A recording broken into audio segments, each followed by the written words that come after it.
Good morning, Yamuna, madam. Good morning, madam. Yamuna, madam, good morning. good morning, sir.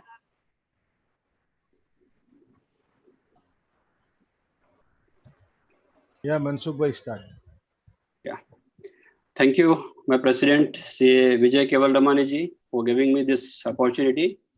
Very good morning, friends. A warm welcome to this online educational series on IndAS session 4. On behalf of Tax Practitioner Association Thane, Tax Friends Association Mumbai, GST Bar Association Varanasi, Josh Professional Foundation, Association of Tax Professional Vellore, Income Tax Bar Association Prayagraj, Bhiwandi Tax Practitioner Association Bhiwandi, and Legal Relief Society Kolkata. Friends, we are all aware of today's session is on IndAS 12, that is income tax, and IndAS 36, empowerment of assets. Allow me to introduce today's young and very dynamic speaker, CA Shri Chintan Patel. Shri Chintan Patel is a practicing chartered accountant having more than 15 years of post-qualification experience. About his professional qualification, he is a FCA, CPA, CS, FIRS, DISA, and CISA. He is also a regional council member of Western India Regional Council of ICAI and also a past chairman of Ahmedabad branch of Western India Regional Council of ICAI for the year 2017-2018. He has hands-on experience of Ind AS implementation, international financial reporting standards, and generally accepted accounting principle conversion of various listed and MNCs. Chintan Patel is also a regular speaker and trainer at various forums with around 500 presentations at various seminars in India, Dubai, Muscat, Salalah, and many more. Being a respectable member, Chintan Patel has not only professionally but also academically contributed to our society. Some of his major contributions are: he is a co-author of book on quick guide of IndAS and ICDS published by Taxman. His articles are published in ICAI journals and newsletter and many other journals also. He is also an editor of IFRS e-newsletter of IFRS Implementation Committee of ICAI in the year 2014-15. Friends, more interestingly, he is a mentor, editor of Knowledge Update channel on YouTube, and also a contributor to Android application Accounting Auditing Resource. Sir, it is indeed our honor to welcome you with this special and very wonderful, very special seminar. We please welcome Chintan Bhai. Over to you, sir. Thank you so much, Mansukh Bhai. It's really a pleasure to be the part of the associations, and it's really glad to look at the lot of associations come together for the purpose of knowledge sharing. And on Sunday morning, people are able to spend time from 11 morning to 2 p.m. Wow. I think that's what is the most important thing, that on Sunday, at the cost of our family and life, there are a lot of studious and sincere people who wanted to understand and learn Ind AS. So first credit goes to the organization, Vijay Keval Ramani, who is the president of Tax Association Thane, Mansukh Bhai Waghela, who has been taking the coordination of this session, and all the participants and members who are spending so much valuable time and coming on Sunday to look at the most important changes and amendments and the requirements of Indian accounting standards Ind AS. So the today's session primarily consists of mainly two standards. One is Ind AS 12, that is income tax 6, and second is Ind AS 36, that is on impairment of assets. When I refer to these standards, I would primarily focus on the principles which are the heart of standard. Second thing, I'm also going to focus more on the basically the practical issues which can come here and the case studies. As the time permits, we will also look at the disclosures which are already being there for published Ind AS financial statements, so we can connect the standards, connect the training connect the requirements with respect to the published financial statements. Indian accounting standards has been there and implemented for large size companies since so many years, and now it's like more than 3 years since the implementation of Ind AS. But there's need to have learning training for all professionals because this is ever evolving standards. Plus, it is based on international financial reporting standards (IFRS) that also requires you to plan well in advance. Let me just give you a couple of seconds so that I can share my presentation on Ind AS 12. So we can start first with Ind AS 12 and then we'll move to Ind AS 36. Ind AS 12 income taxes is a comparable accounting standard is AS 22. So when we refer to the standard of Ind AS 12 income taxes, we need to also refer to the AS 22. Then we are able to move from accounting standards, which are existing accounting standards, to Indian accounting standards. AS 22 income tax and Ind AS 12 income tax is the word which is used. But practically, this standard is known as deferred tax, because the most important complex thing which has been covered here is the mode of computation of the deferred tax. Current tax is being governed with respect to the provisions of the Income Tax Act. However, when we refer to the accounting standards, when we refer to the preparing financial statements, we need to have the both things together. One is current tax and second is deferred tax. So this standard primarily focus on both income tax, both current tax and deferred tax. However, the majority portion and majority focus has been primarily on the computing, measurement and disclosures of deferred tax. Now, when we refer to these two standards, I think there's a complete shift of the principles from AS to Ind AS when we talk about this standard. Under AS 22, it talks about the principles of income statement liability method. Under Ind AS 12, the principle is on balance sheet method. So there is a change of principle from Ind AS 12 in Ind AS 12 from AS 22. Now, why this change? Because this has been aligned with respect to the best practices in the world, that is IFRS. Now, because of the change of principles from the income statement liability method to balance sheet approach, in certain cases, the deferred tax is required to be recognized, which was earlier not recognized.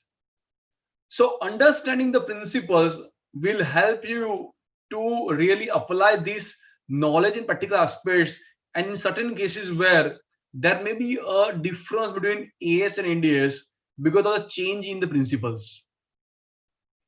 Now let us look at first the objective of standard Ind AS 12. Any standards, whether Ind AS or AS, they are set procedure, set format. And in the set format, each standard has been framed. First, for each standard is objective purpose of issuing the standards. In my view, it is the most important for all of us. If you really want to understand standard, first look at the objective. If you are clear with the purpose, the reason why this standard is required, then I think the rest of the things will be more easier for you to understand, grasp for learning the standards. So let us look at the objective. Objective, one line that says it prescribes the accounting for income taxes and also how to account. So it also provides guidelines and prescribes the requirements on how to account for current and future tax consequences for A, the future recovery or settlement of the carrying amount of assets or liabilities that are recognized in an entity's financial statement, that is position. So statement of financial position is balance sheet. So when you look at the part A, it is talking about the future recovery or settlement of carrying amount of assets or liability that are recognized in the statement of financial position. So it is talking about the future recovery or settlement. That is the one important thing which we need to look at in this standard. Second important thing, it says that the transactions and other events of the current period that are recognized in an entity's financial statements. So it focuses on basically the financial statement recording and also the future recovery or settlement of the carrying amount of assets and liability. And these both are required for understanding how to account for current and future tax consequences. So primarily this thing is that it talks about the recovery or settlement. So I'm focusing more on these two words, recovery or settlement. Why? Because when we talk about this standard in detail, at certain places I'm going to focus more on the words recovery, settlement of assets or liabilities.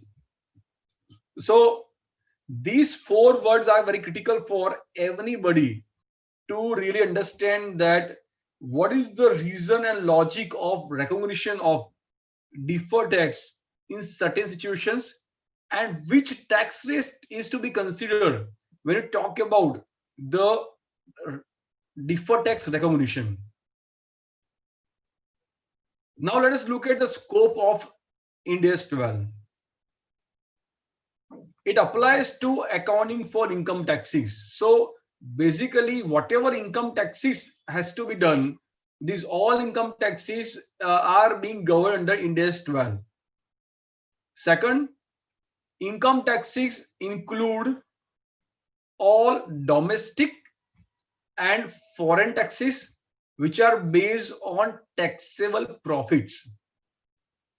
And third, income taxes also includes withholding taxes which are payable by a subsidiary, associate or joint venture on distribution to the reporting entity.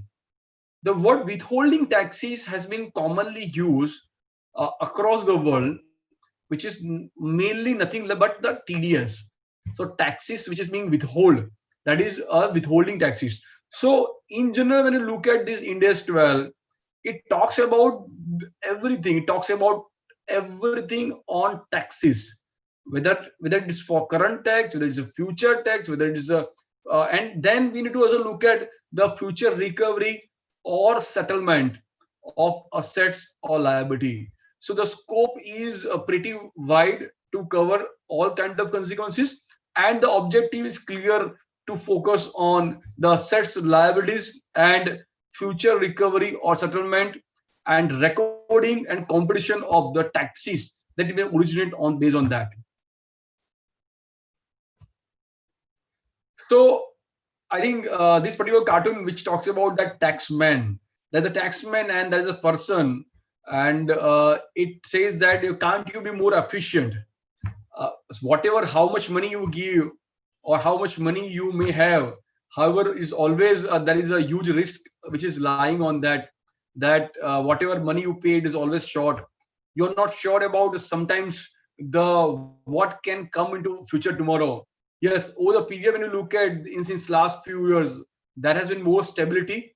But however, the way the taxes are there, the way it has been structured, the stability is difficult to get, and there's always something like that. Whatever money you pay, but yes, it may be a less for taxmen. You have to be ready to get the notices on that. And when you talk about this particular standard, I think why this standard carries the more important, because income taxes has been always one of the most critical thing for any person, whether it's a common man or whether it's a corporates. The income tax is always critical. And as I understand that various tax association has come together, you were dealing with these particular aspects with all your clients, and then for any dealing, any transactions, any future expansion or any planning, the tax is one of the most important aspect which has been always keep in mind. So this standard, and if you look at the history of our taxation structure in India, where we used to have a tax of 98%, and now it is reduced to 30%. Now it's further reduced to 25% and also 15%. So these taxes are always there.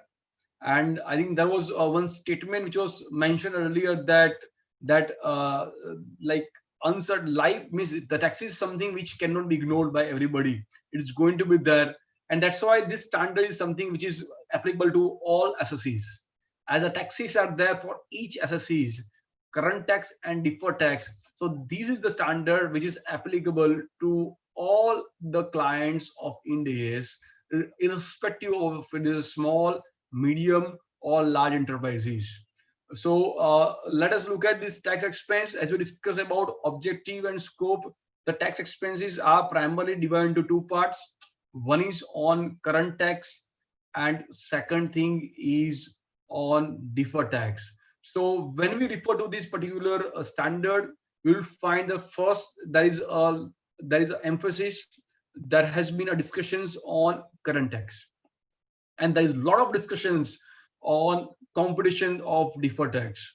Now, if you refer to this particular part about first on current tax, current tax is based on the Income Tax Act provisions, and the role of accounting in competition of current tax is nothing. As you all are experts on income tax, dealing with the income tax issues, and same way, the accounting standard or Ind AS doesn't talk about the mode of computation of current tax. It primarily says that current tax is governed by the applicable income tax laws to the entity. So as far as current tax is concerned, the standard doesn't provide a guidance on the how to compute current tax, what is allowable, what is not allowable. For that, one need to refer to the Income Tax Act, which is applicable to the particular entity. Now, if the entity is based in India, the Indian tax jurisdiction is applicable. If it is based in some other country like USA or UK or Europe, then the tax jurisdictions of that particular country and applicable to the company will be applicable for determining the current tax. So, however, so current tax, when you look at, yes, there is no need to worry on the mode of competition of current tax. Ind AS 12 or AS 22 doesn't provide much guidance on that. However, it says that you need to follow applicable tax jurisdiction laws and regulations for the purpose of competition of current tax. Next part is on deferred tax. And when you refer to these particular standards, there is a lot of instruction discussions on the deferred tax. Now, there are primarily two approaches. One is on basically income tax. Okay. Right. I think there is one chat in which says that my voice is breaking. I hope that I have received only from one participant. So yeah, it's all good, sir. Yeah, no okay, problem. fine, thank you. Okay, so income deferred tax approach. There are primarily mainly two approach. One is income statement liability method, and second is a balance sheet liability method. Now, these two approaches are very important for us to understand, because that will help you to really understand the conceptual clarity and principles of moving from the AS 22, which is old or which is applicable to the other entities, to Ind AS. Now, first approach on left hand side, which talks about income statement liability method. Now, this income statement liability method is nothing but it is our profit and loss account approach. So in practical terms, we mean to say that it is a profit and loss account approach. or it is the approach which has been used currently under AS 22 for computation of deferred tax. Now, what is done? Let us look at and understand that the deferred tax principle and how it is computed, this deferred tax under existing scenario as per AS 22. The question which may come here is that whether we required a deferred tax, and it has been the question because the deferred tax is always a very complex. The way of computation of deferred tax is difficult to understand, and sometimes it comes to mind that there is no need to have anything like deferred tax. Wherever something will come, I will do it, and we are, for taxation anyway, we need to refer and look at the Income Tax Act. Then why there is a need to have anything on deferred tax? And that is a valid argument. I'm saying valid argument, not valid reason.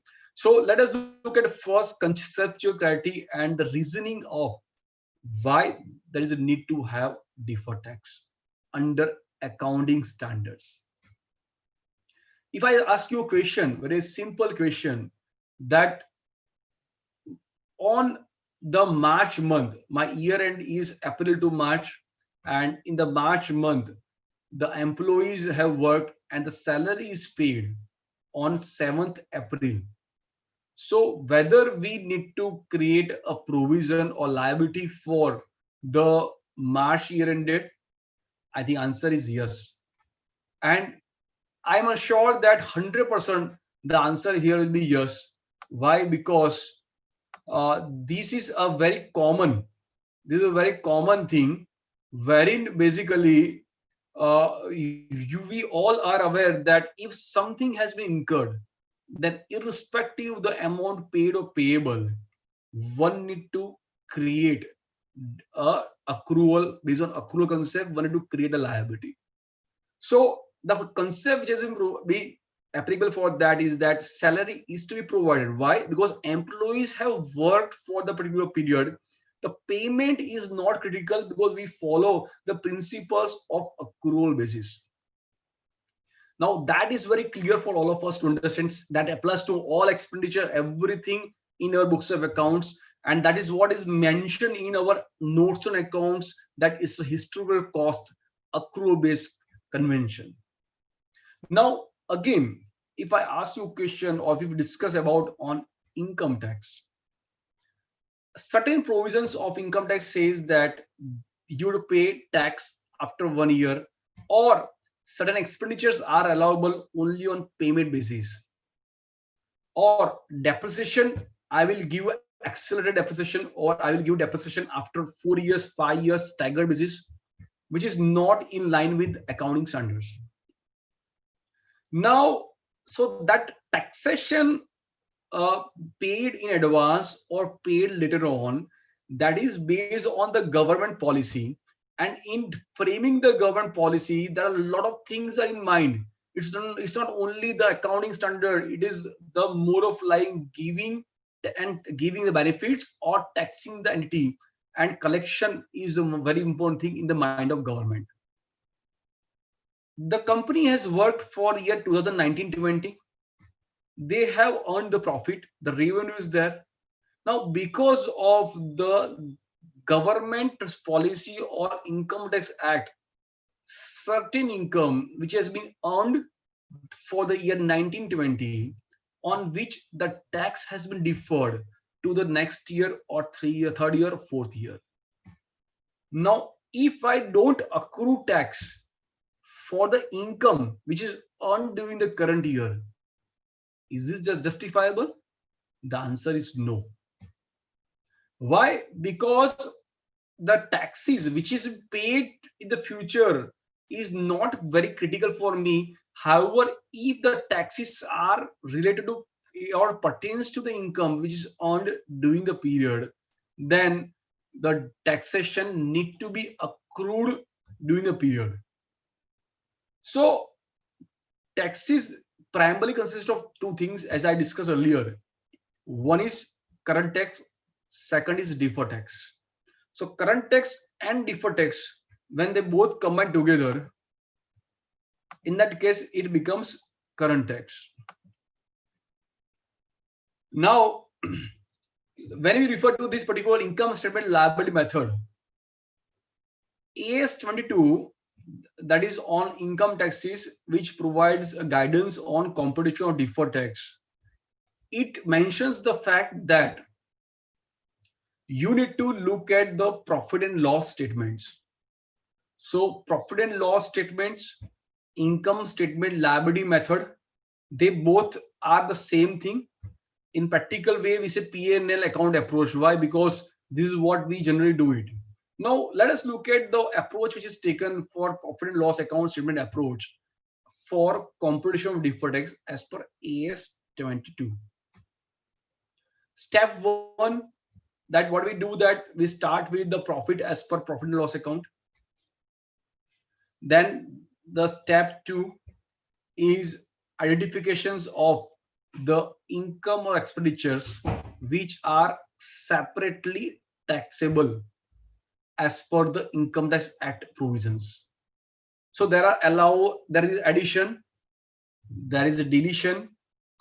After addition and deletion, and after giving impact as per Income Tax Act, the taxable profit is computed. And this is part of our income statement computation. So when we refer to income tax computation, in that case, we start with the profit as per profit and loss account, then addition, then deletion, and then comes the taxable profit. And on the taxable profit, we apply the applicable tax rates. Now, these adjustment which we do to arrive or to come from the accounting profit to taxable profit, these adjustments or differences are called timing difference. Why timing difference? Because they may or may not be taxable today or tomorrow. So all differences are either a timing difference or permanent difference as far as AS 22 is concerned. I'm putting a base of AS 22 right now because this is something which is critical for us to move from AS 22 to IndAS 12. So the differences can be either a timing difference or it can be permanent differences. Now, permanent difference is what? For example, some expenditure is not allowable. It may be debited in P&L account, but it's not allowable under Income Tax Act. So it is a permanent difference. If these differences or adjustments are permanent in nature, then on that deferred tax is not being created. If these are basically timing differences, then on the timing differences, deferred tax is required to be created.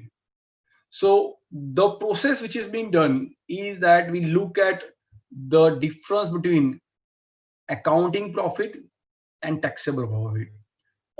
Between these two dates, whatever differences are there, these differences are divided into two parts.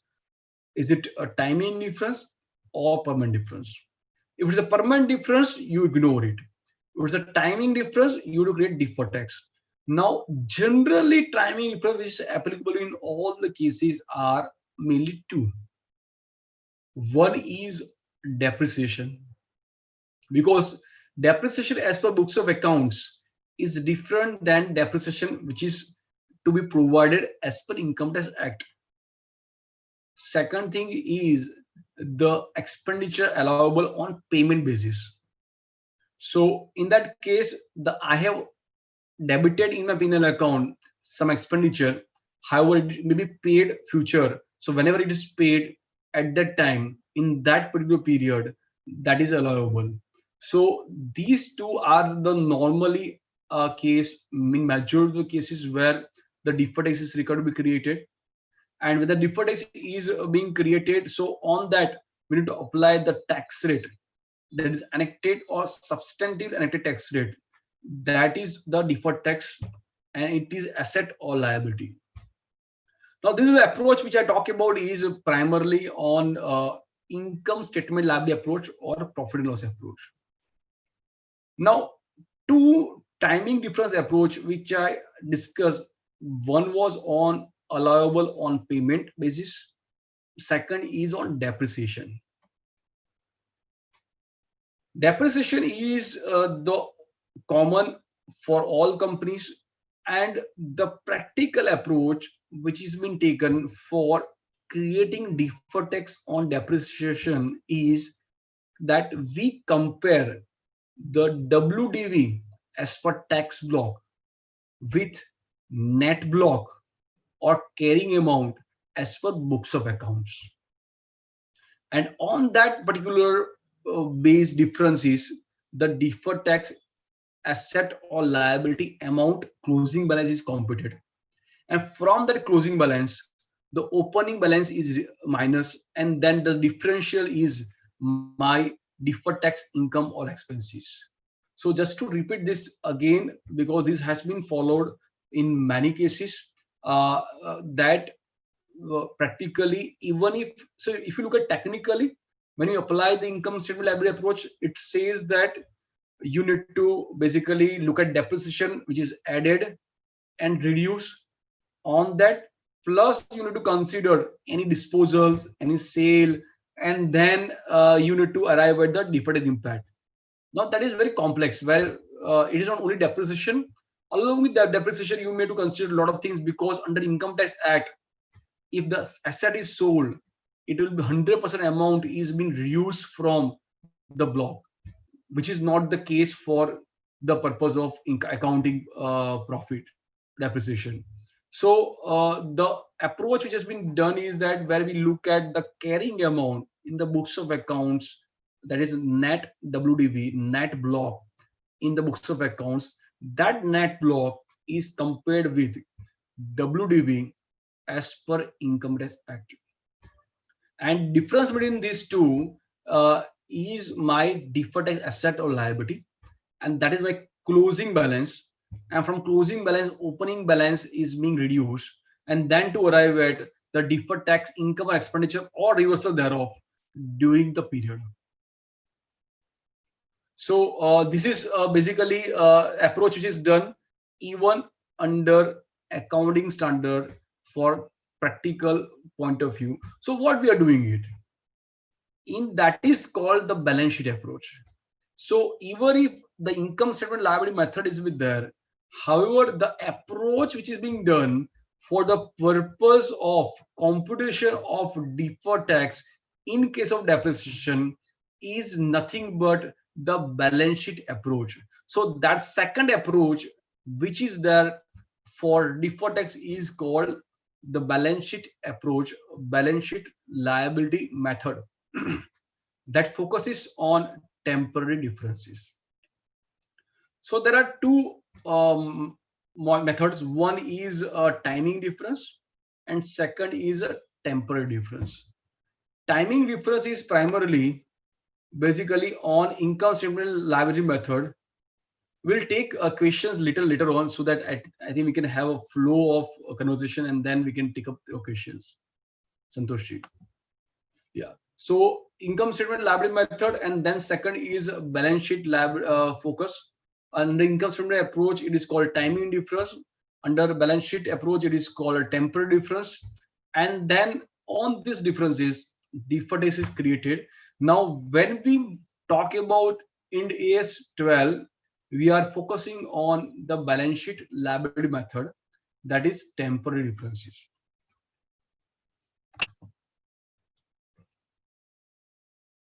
Now, so we are moving from the objectives, scope, principles, and then to the AS 22, then from to Ind AS 12, and this is where we need to land to understand the temporary differences, which is the acceptable principles for computation of deferred tax under Ind AS 12. Temporary difference is nothing but it's a difference between the carrying amount of an asset or liability and its tax base. So what it says is that you need to compare the two things. One thing, you need to look at the carrying amount of assets or liability, and then you need to look at the tax base Now, what is tax base? I think that is the first question which comes to mind, is that what is tax base?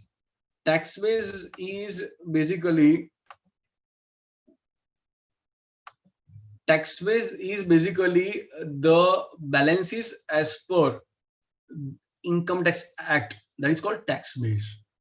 So difference between the tax base and carrying amount, this is called temporary differences.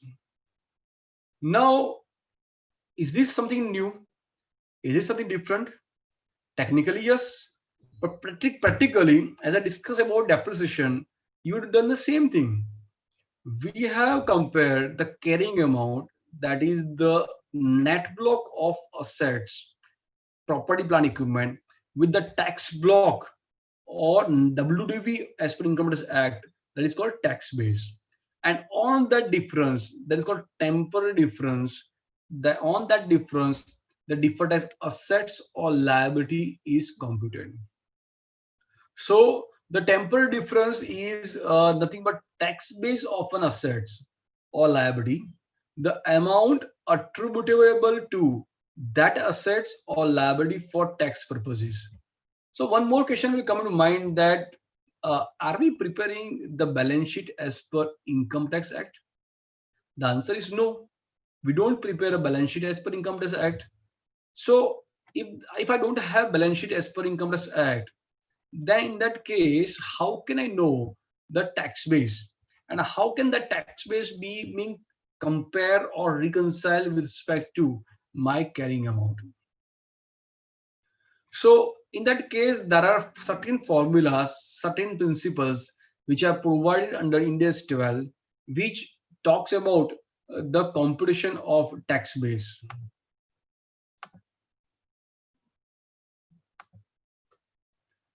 Now, last point is that if there are no tax consequences of recovery or settlement of assets or liability, then tax base is equal to carrying amount, and there is no temporary differences. See, I think if you look at the understanding this from concept point of view, what is happening is that we have a concept called permanent difference under AS 22, and there is also concept of Ind AS 12 where we do compute basically temporary difference. Now there is no concept or there is no word permanent difference which is used under Ind AS 12.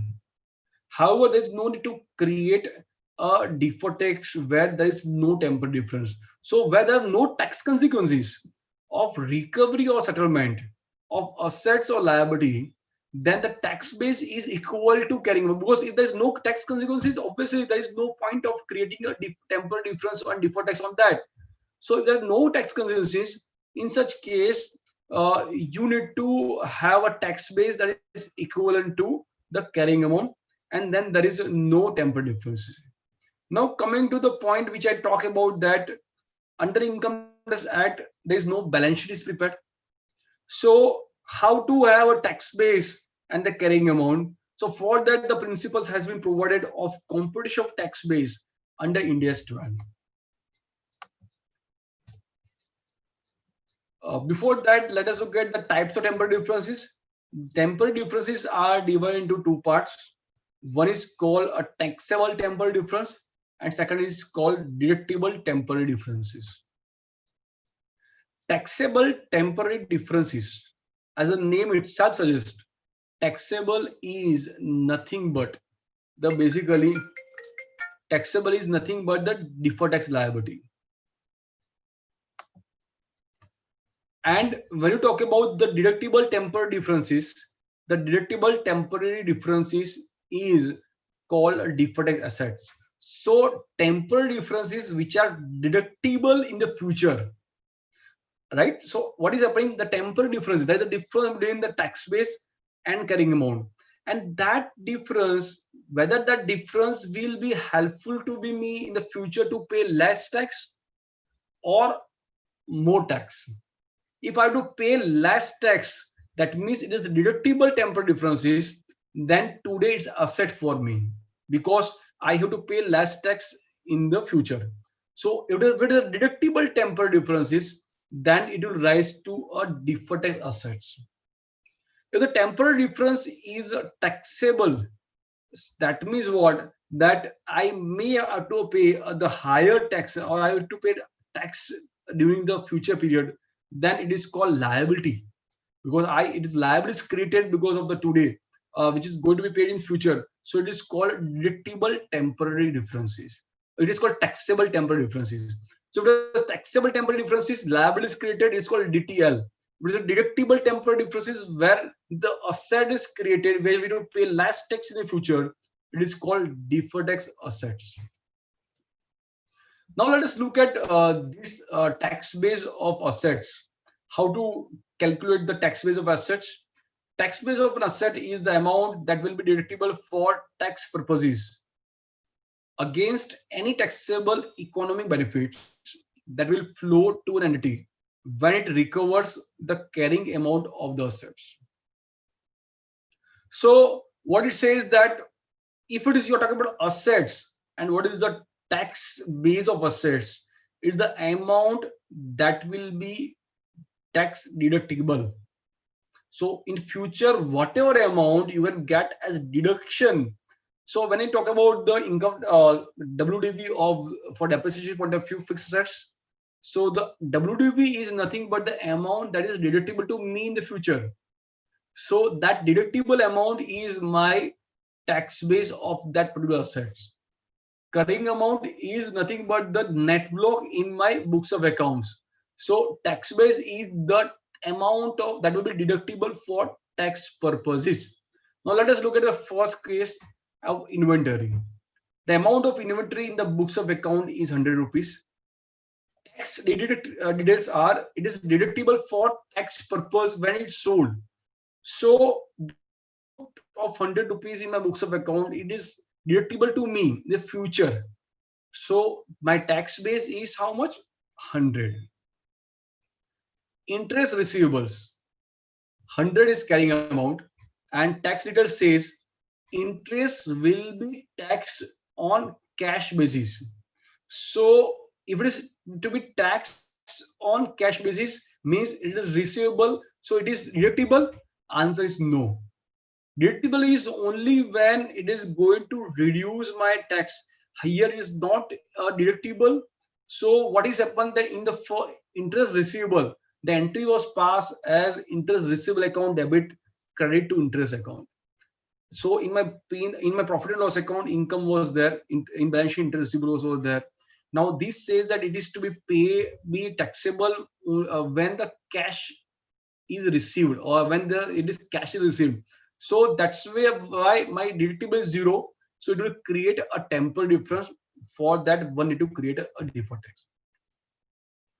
Third is revalued revalued land.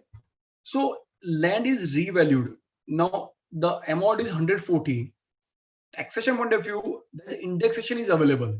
Now we discussed that whether the amount will be primarily recovered through use or through the sale. It is primarily be recovered through sale, and in that case I am going to get the indexation of that land. So for the purpose of tax base of land is 110, because 110 is amount which is being increased from indexation 100 to 110, because this is going to be recovered by way of this sale, and indexation is available. Let us look at one very simple case study, but however it is more relevant, more important, because the depreciation is something which has been generally being there for all the companies. So an entity acquired a plant and equipment for rupees 10 lakhs on April 1, 2019. The asset is depreciated at 25% a year on straight line basis, and local tax legislation permits the management to depreciate the asset at 30% a year for tax purposes. Calculate any deferred tax liability that might arise on the plant and equipment at March 31st, 2020, assuming tax rate of 30%. I think this is basically where my depreciation rate is different under taxation and also in my books of accounts. So 25% is being deposited on straight line basis, and under Income Tax Act, it is at 30%. So there's 5% gap. So that 5% first year will arise into the amount of 10 lakh into 5%. That is my temporary difference. And on that temporary difference, I need to compute tax rate. Tax rate that is at 30%. So basically, I think there are few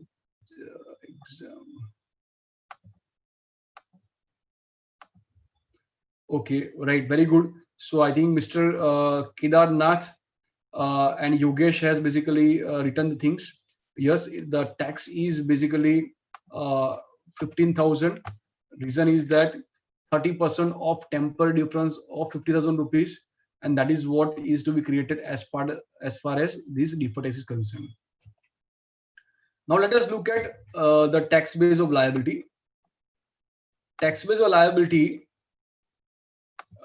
it's a carrying amount less any amount that will be deductible.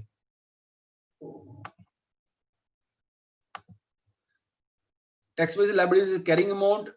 Just a minute, let me just have this. Right. So it is a tax base of liability is a carrying amount less any amount that will be deductible for tax purposes in respect of that liability in future period. My carrying amount of the loan payable is 100 rupees. Tax details. It says repayment of loan will have no tax consequences. So when you refer to this, it says liability less any amount that will be deductible for tax purpose. So is it amount deductible? Answer is 0. So 100 minus 0 is how much? 100. So amount deductible is 0, but the formula says that carrying amount less amount deductible. Amount deductible is 0, carrying amount 100, 100 minus 0, tax base 100. Accrued which is 100, the tax is said that which is allowed as tax reduction at the time of expense recognition. So here what happens that I have recognized I have recognized this, the amount which is deductible for tax purpose is how much? 0. 100 minus 0 is 100. Let us look at sales tax payable 100. Allowed as a tax reduction under section 43 on actual payment. So amount is not paid. It is going to be paid in the future. When it is paid, Income Tax Act says that you can get deduction. So how much amount that will be deductible for tax purpose in the future? 100. What is carrying amount? 100. So what is tax base? 100 carrying amount less amount of deductible as a tax is at 100. That is 0. So this is the way the tax base of liability is computed. Yeah. So Minlani, basically loan payable is 100. My tax details says repayment of loan will have no tax consequences. The formula says tax base of liability is a carrying amount less amount deductible. Now amount is not going to be deductible for loan payable. So amount not is deductible is how much? 0. So carrying amount is how much? 100. 100 minus 0, that 100 is my tax base. So when tax base is 100, carrying amount is 100, temporary difference 0, no deferred tax. Next is tax base of revenue received in advance. I think I will take Santosh ji, आपका question मैं ले लेता हूँ, but then we'll take all questions later on, because otherwise what happened that others will also be. I think okay, if the sales tax paid is only, then so I think your question is that if the sales tax paid is only, then deferred tax will come only 50. Okay, if the sales tax paid is only 50. See, basically, if sales tax is already paid, then payable will be 50. And in the future, you are going to pay 50. And on that 50, you're going to get tax reductions. If answer is yes, then you would create deferred tax on 50, not 100, because 50 is already paid. Tax base of revenue received in advance. Tax base of revenue received in advance is carrying amount less any amount of revenue that will not be taxable in future period. So what is happening here? The revenue received in advance is 100. That is carrying amount less any amount of revenue that will not be taxable. So if it is not to be taxable in the future, that is what you would use from carrying amount to arrive at the tax base. Let us look at tax base. Rental income taxable in the future when accommodation provided. So it is going to be taxable in the future. So amount not taxable is how much? 0. So 100 minus 0, 100 is my tax base. So that means there is no temporary difference. Royalties 100. Tax details, it is taxed on cash basis, deferred in balance sheet until the period to which it relates. So basically what is happening here is that again it is nil. Why? Because tax on cash receipt basis. Exactly. So that is a nil, as Yogesh and Minlari is talking about. So because the not taxable in future 100, 100 minus 100, 0. So carrying amount 100, tax base 0. That will be create temporary difference of 100 on which deferred tax is to be created. Now let us look at the summary of temporary differences.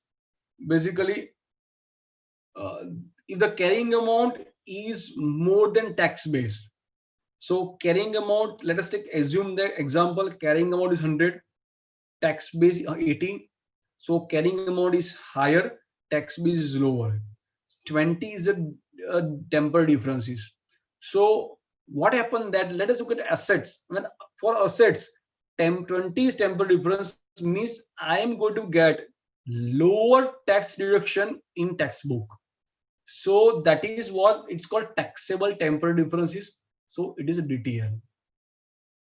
If my liability, it is for liability, is lower in taxation, so what will happen? My deductible temporary difference, and then it is a deferred tax assets. So once you know one part, rest are just reverse. So if it is assets, then liability, then reverse. If it is a carrying assets, is carrying amount is lower than tax base.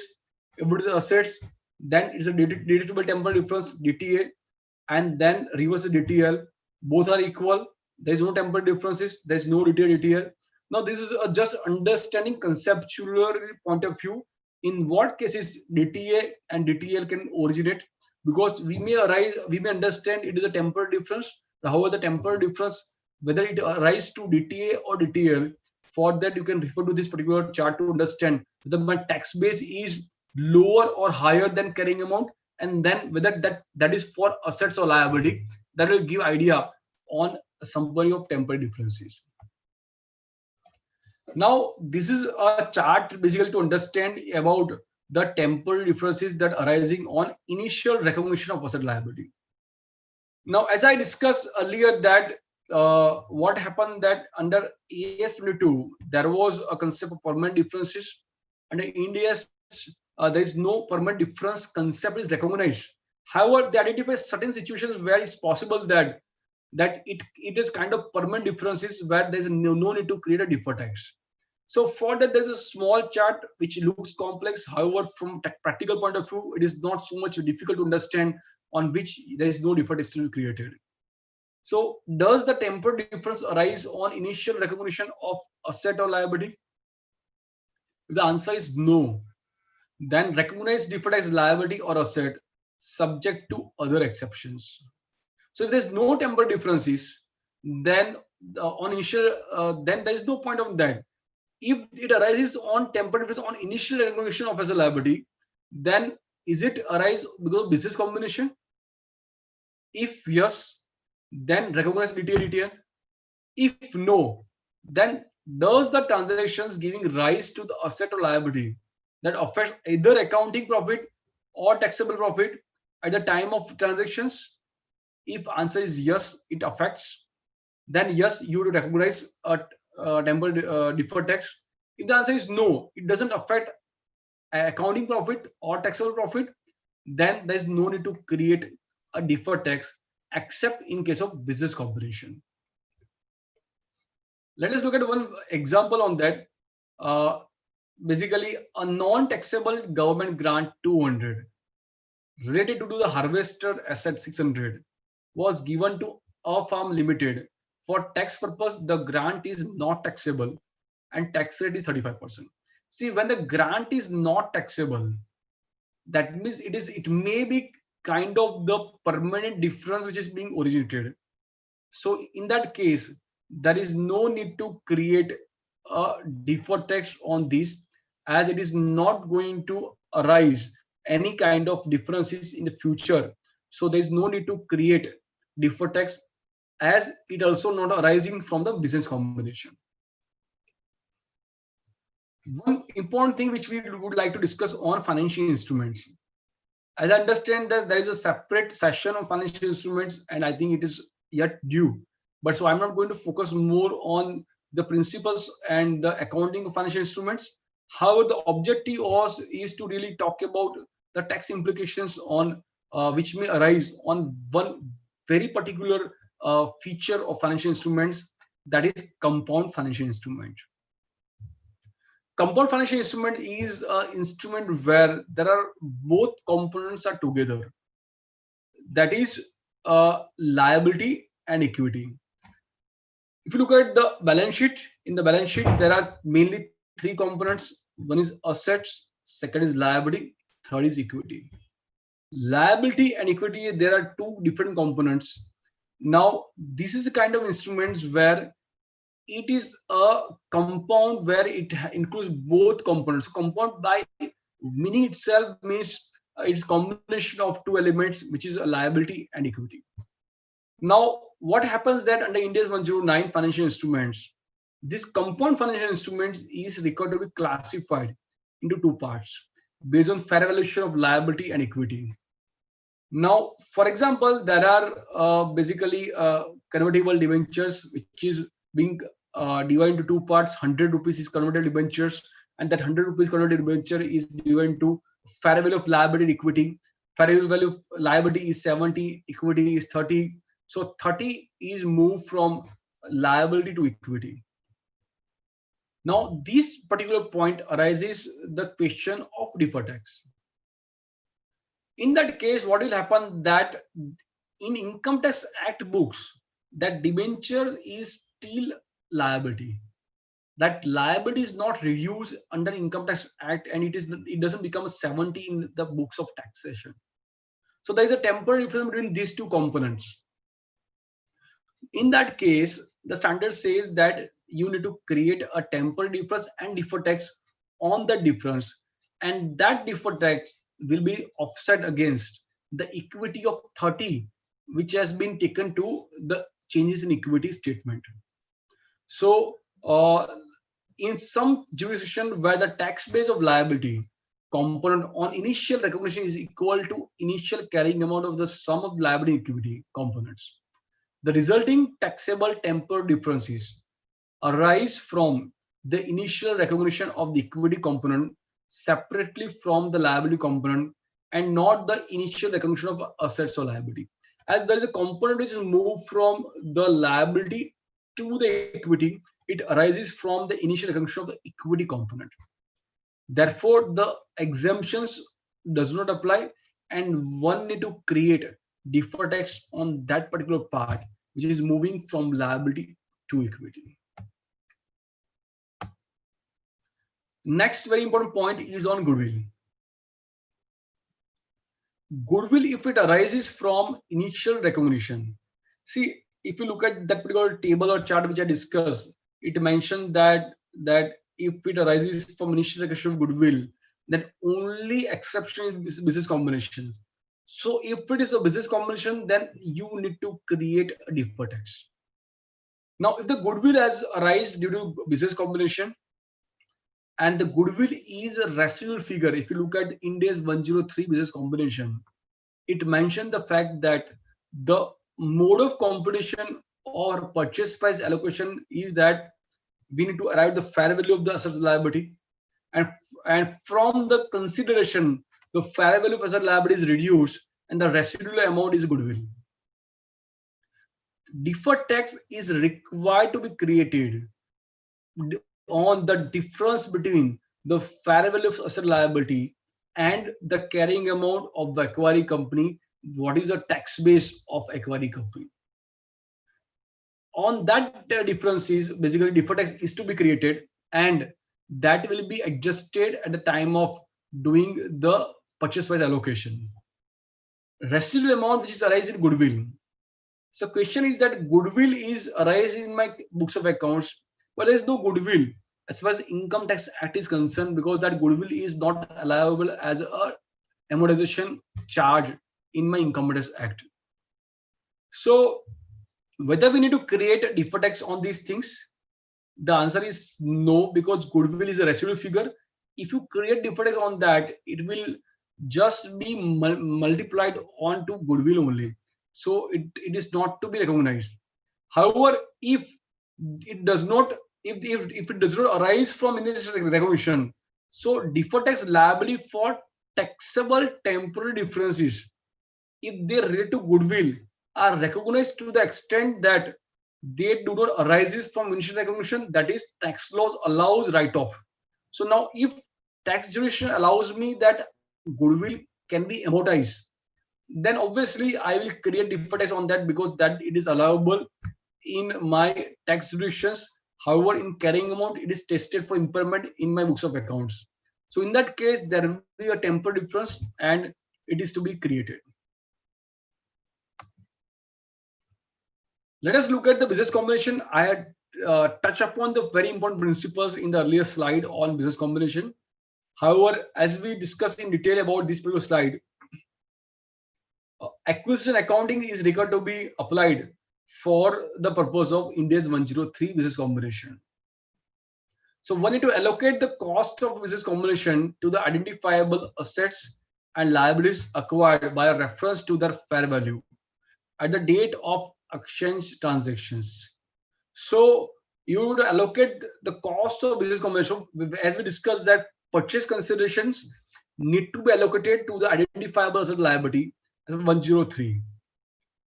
Then there will be temporary difference that will be originate, because the tax base of identifiable asset liabilities are different than the fair value of that asset liability. Let us take one small example to understand this situation. B Inc. acquires AS Limited. The cost of the plant of AS Limited is 800. Its fair value is 1000. B Inc. recognizes the assets at fair value. Tax base is 800. Now, what is happening here is that as I acquire a company, the company already prepares the tax returns. The company has already done all tax compliances. Now, the 800 rupees is the value. However, for the purpose of 103 business combination, I take it as 1000 rupees. So 800 rupees is increased to 1000 rupees by 200 rupees. Now there is a difference between 1000 and 800, because when the particular company files its income tax return, it is not going to say it is 1000, it is 800 rupees only, because under Income Tax Act, the block of that particular subsidiary company is not being changed. So that 800 rupees remains as income tax return for that particular subsidiary company. For the purpose of my accounts for consolidation, when I look at fair value, that is 1000 rupees. So there is a 200 rupees difference between my carrying amount in my books of accounts and the tax return as per the particular company. On the temporary difference, what do to create a deferred tax? And it is at the time of the acquisition. So it will result into the goodwill change, because as I create a deferred tax on that particular temporary differences which originate on that particular assets, it will result into the goodwill, because goodwill is nothing but the residual figure. So the entry will be goodwill account debit, credit to deferred tax liability. Next point, which is very important, is on investment in subsidiaries, associates, joint ventures. So this particular point which come into picture is basically when I have investment in the entities which are my subsidiary, associate, joint ventures. As far as my separate financial statement is concerned, in my separate financial statements, it is investment. When I prepare my consolidated financial statements, what is happening that if it is a subsidiary, then we need to do line by line consolidation by applying Ind AS 110. You apply line by line consolidation by applying Ind AS 110, then the investment will be eliminated and all assets, liabilities will be recognized, and the profit or loss of my share is also recognized, because in my equity there will be two separate components. One is the equity and another is minority interest. So what is happening that the all profit or loss of that subsidiary company is also being recognized in my books of accounts. Now when we refer to the associates and joint ventures, we apply equity method of accounting for investment in associate joint venture. Under equity method of accounting, what is done that sharing profit or loss of associates and joint venture, sharing profit or loss of associate joint ventures is recognized when we do consolidation. So the entry which is passed is investment account debit, credit to sharing profit of associates on profit and loss or income statement composition or statement of composite income. There's separate line item that says share of profit from associates. Now that is being recognized in books by books of accounts. Now these sharing profit of associates, if I have received in my during the year as a dividend, then I will show as my income and current tax is recognized. However, these profit which on which share I recognize, on which a dividend is not declared. However, the profit sharing profit is recognized today, the dividend may be declared in the future. So whether dividend may be declared in the future, I may be required to pay tax on that. So income is recognized today, the tax is not being recognized. So I need to create a deferred tax on that particular component, because whenever the dividend is received, I may have to pay the tax. So by just postponing the dividend recognition, postponing the income recognition, I cannot basically postpone the taxation. So once I recognize sharing profit of associates, the taxation which may be payable in the future, it also need to be recognized in the current year's consolidated financial statements. However, there is basically exemption that you may not be required to recognize the deferred tax liability for all taxable temporary differences if the following both conditions are fulfilled. One, the parent, investor or venturer is able to control the timing of reversal of temporary difference. And two, it is probable that the temporary difference will not reverse in the foreseeable future. So these both conditions are required to be fulfilled for not creation of deferred tax liability. One is that the parent or investors control the timing of reversal, and two, that is probable that the temporary difference will not reverse in foreseeable future. So basically, I have investment in associated joint ventures where I'm sure that looking at the condition of these particular joint ventures, it may not be able to declare a dividend, and there may not be any taxability which may be arising in the foreseeable future. So if that is the situations, I should not create the deferred tax on that. Other than that, for all these temporary differences, deferred tax is required to be created.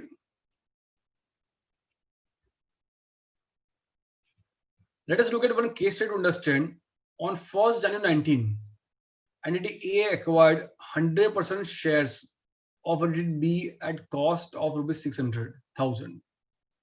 At the acquisition date, the tax base in entity A's tax jurisdiction of A's investment in entity B is 600,000.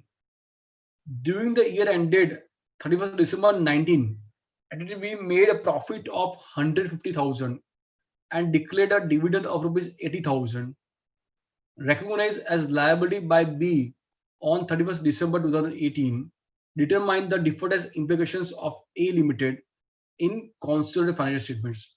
Now, what is happening here is that 100% shares is acquired, 600,000 is basically a investment in entities A. Profit of 150,000 rupees is being recognized.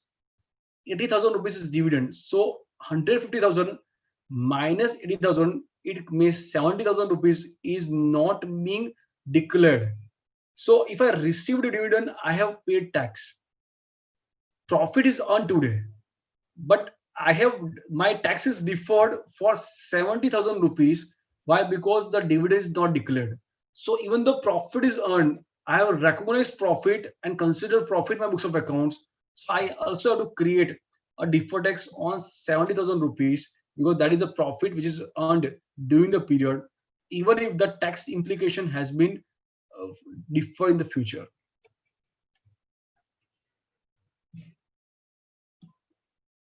Yes, Ketan, I think that is tax on 70,000 rupees.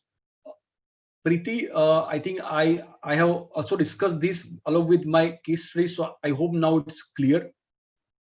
And Ketan, with respect to your question, future dividend, I think now the point is clear. So if something is remaining, then please let me know, or we can take in the last point during question answer session. Recognition of deferred tax assets. Principal, recognized DTA. Preeti, you want to explain again? Okay, let me just run through this slide. I have already explained 2 times, but one by way of my principal, second by way of case study. We'll again take into question answer your particular query, and I will again explain you that at that time. Let us look at the first, recognition of DTA. Recognize DTA only when it is probable that taxable profits will be available against which deductible temporal differences can be utilized. So now, why does a need to have principles of recognition of DTA? Wherever we create any assets, we need to be very cautious about the creation of assets, as principle of conservatism come into picture. So if I create some asset, means I assume that the amount is recoverable in the future. So the principle says that you should recognize deferred assets only when it is probable that the taxable profit will be available against which the deductible temporary differences can be utilized. Let us look at the 3 situations here. First, if there is sufficient taxable temporary differences available. See, one point which we need to understand is that the recognition of DTA is based on its availability when it is recovered or settled. At that time, there has to be sufficient taxable or sufficient deductible profit should be available against which it is set off. So DTA can be recognized to the extent there is a possibility of getting deduction. Now, deduction can be taken when I have profit in the future, or I have some deductible temporary differences that also reverse in the future, against which my taxable temporary differences can be offset. So the first point which says that sufficient taxable temporary difference available. So I have a deferred tax liability, and that deferred tax liability is going to be reversed in the future, and there will be deferred tax asset which is going to be reversed in the future. They both can be offset against each other. So in that case, I am safe that my DTA will be recovered to the extent of DTL. If there is sufficient taxable temporary difference is not available, then you need to consider that do you have sufficient future taxable profit? Because if you have a DTL is there and DTL is received reverse, DTA is reverse, the both DTL and DTA both are reverse and both are offset each other, then there is no point. But when there's a DTL is not sufficient, like I have a DTA of 100, DTL 20, so 20 reverse, DTA 100 reverse, I understand 20 will be offset, 80 will be remaining. So I don't have sufficient taxable temporary difference. So I need to look at my sufficient future taxable profit, because this DTA is a tax deductible. So in the future, I should have a sufficient future taxable profit is required. And whether there is tax planning opportunities available.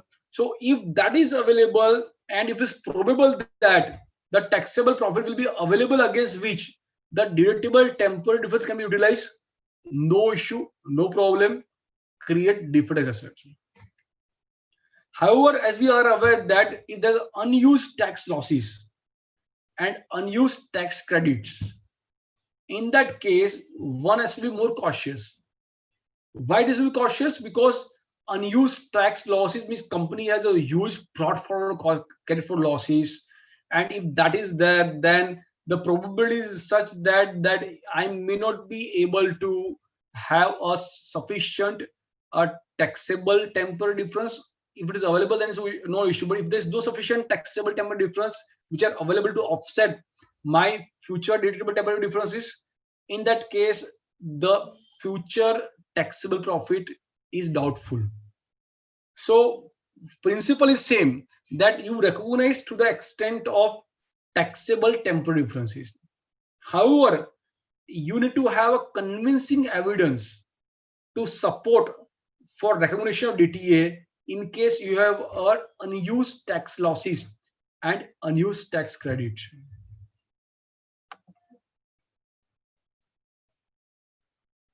The existence of unused losses is a strong evidence that profit might not be available. See, if you look at the principle is that I can recognize asset only when the future I can get the benefit. If in the future there is no point of getting benefit, I should not recognize asset. So benefit can be received by way of the reverse of deferred tax liability or by way of taxable profit. So if you have the huge losses, in that case, probability may be lesser. However, the 4 criteria to be considered before DTA can be recognized in these cases. 1, whether the company has enough taxable temporary differences that relating to the same tax authorities and the same taxable entity to create taxable amount against which the losses or credits can be used before they expire.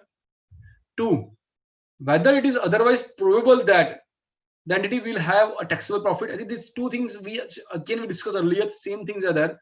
3rd, whether unused tax losses result from identifiable causes that are unlikely to occur. And last, are tax planning opportunities available to allow taxable profits to be created in the period in which the losses or credits can be used. I think these 4 things additionals to be considered, because you have the history of the past losses, and when only your probable or certainty is there, then the DTA should be recognized. Now, the standard says that you need to review DTA and DTL, because DTA creation of DTA is not a one-off exercise. You also have to do review, annual review, because whether my DTA amount which is I've created is sufficient, is appropriate, whether the probability criteria is still there or not. If there's a change in taxation, if there's a change in the probability, then my DTA DTL should be modified accordingly. So DTA DTL creation is not one-off exercise. Point number 1. Point number 2 is that the recoverability of the deferred tax asset or is reviewed at each balance sheet date. 3rd, the carrying amount should be reduced to the extent that it is no longer probable that enough taxable profit will be available to allow the asset to be recovered. And fourth, any such reduction should be reversed to the extent that it once again becomes probable that enough taxable profit will exist. So basically, you need to see that at every reporting date, the amount of asset and liability should be such that it is a probable of recovery and it is to be payable. That exercise to be done and then it is to be adjusted. Recognizing tax income and expenses. The rule says that one very critical thing that where to recognize income tax or expenditure, it is part of my profit and loss. Simple. In my statement of comprehensive income, one need to recognize the tax income and expenses. However, there are few exceptions to this rule of recognition of these in the income statement. The exception says that wherever the component for which the tax is being recognized, that component is not in other statement like other comprehensive income or in equity, then the tax will be recognized with that component. Second is a exception of business combination. As we discussed that in case of business combination, so if the deferred tax is created at the time of acquisition, it will result into the goodwill. So except these two things, in all cases, the tax income or expenses shall be recognized in my profit and loss part A. However, if the component in part B, other comprehensive income, so that tax of that particular component will be recognized in the OCI. If that component is in equity, as we discuss on the compound financial instruments, then that is to be taken to equity. So these are the few things. The exceptions are recognition in OCI, as I given an example earlier that in case of reversion reserve. So one of the most important thing which I also discussed is that under IndAS 16, there are two models. One is cost model and second is a reversion model.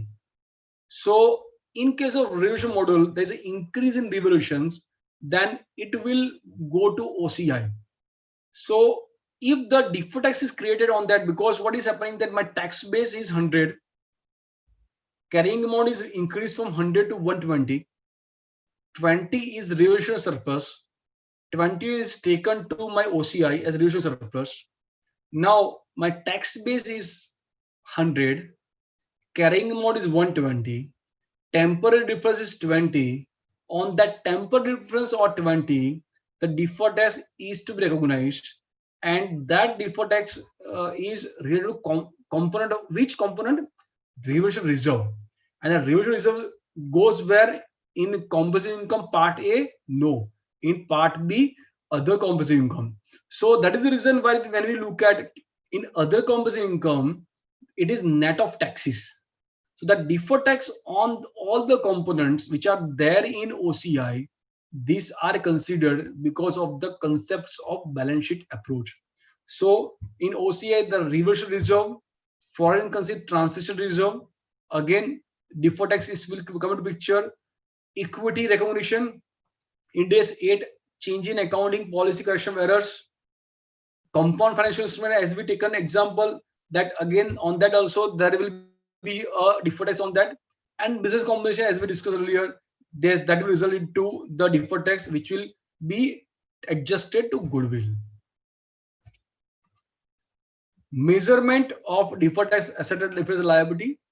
There is some issue on the line, but I will discuss on that. So principle says that you need to measure deferred tax based on the tax rate when the asset is realized or liability is expected to be settled. So today something is there. So in which year this is going to be realized or settled? In that year, whatever tax obligation is that tax rate I have to use for the purpose of measurement of my temporary differences. So the tax rate is enacted tax rate or substantively enacted tax rate. Substantively enacted tax rate is the tax rate which is announced in budget and which may be requiring only president assent. It is called a substantively enacted tax rate. So logic is such that whenever the temporary difference is going to be settled or recover, at that time the tax impact will come picture. So whatever the tax impact at that time, that tax rate one is to consider for the purpose of measurement of deferred asset or deferred liability. If tax slabs at average tax rates, so basically if there are tax slabs for individuals, we have a tax slabs are there. However, in case of business companies, and there is not a tax slab, there is basically one tax rate.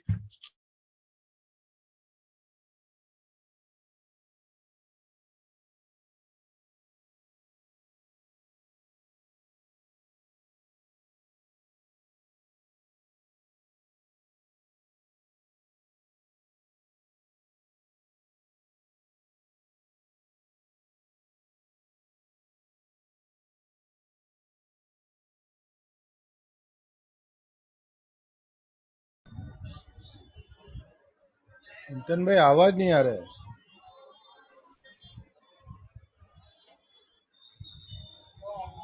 I think net connection is been disconnected. Kindly hold on, he will join in back. Just hold on, please. There may be some net issue.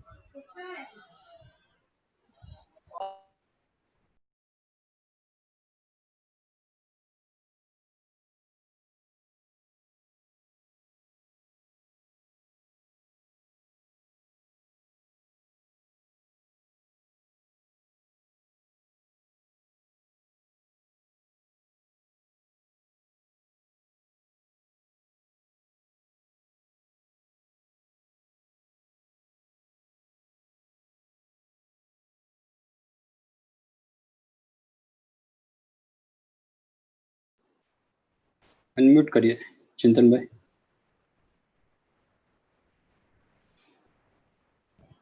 आपको unmute करना पड़ेगा उनको. Yes.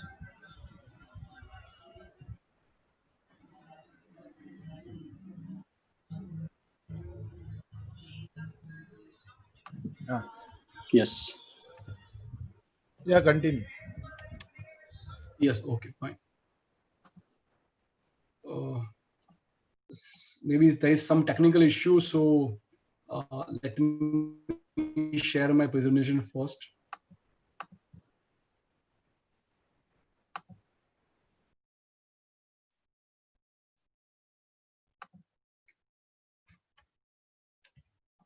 Right, so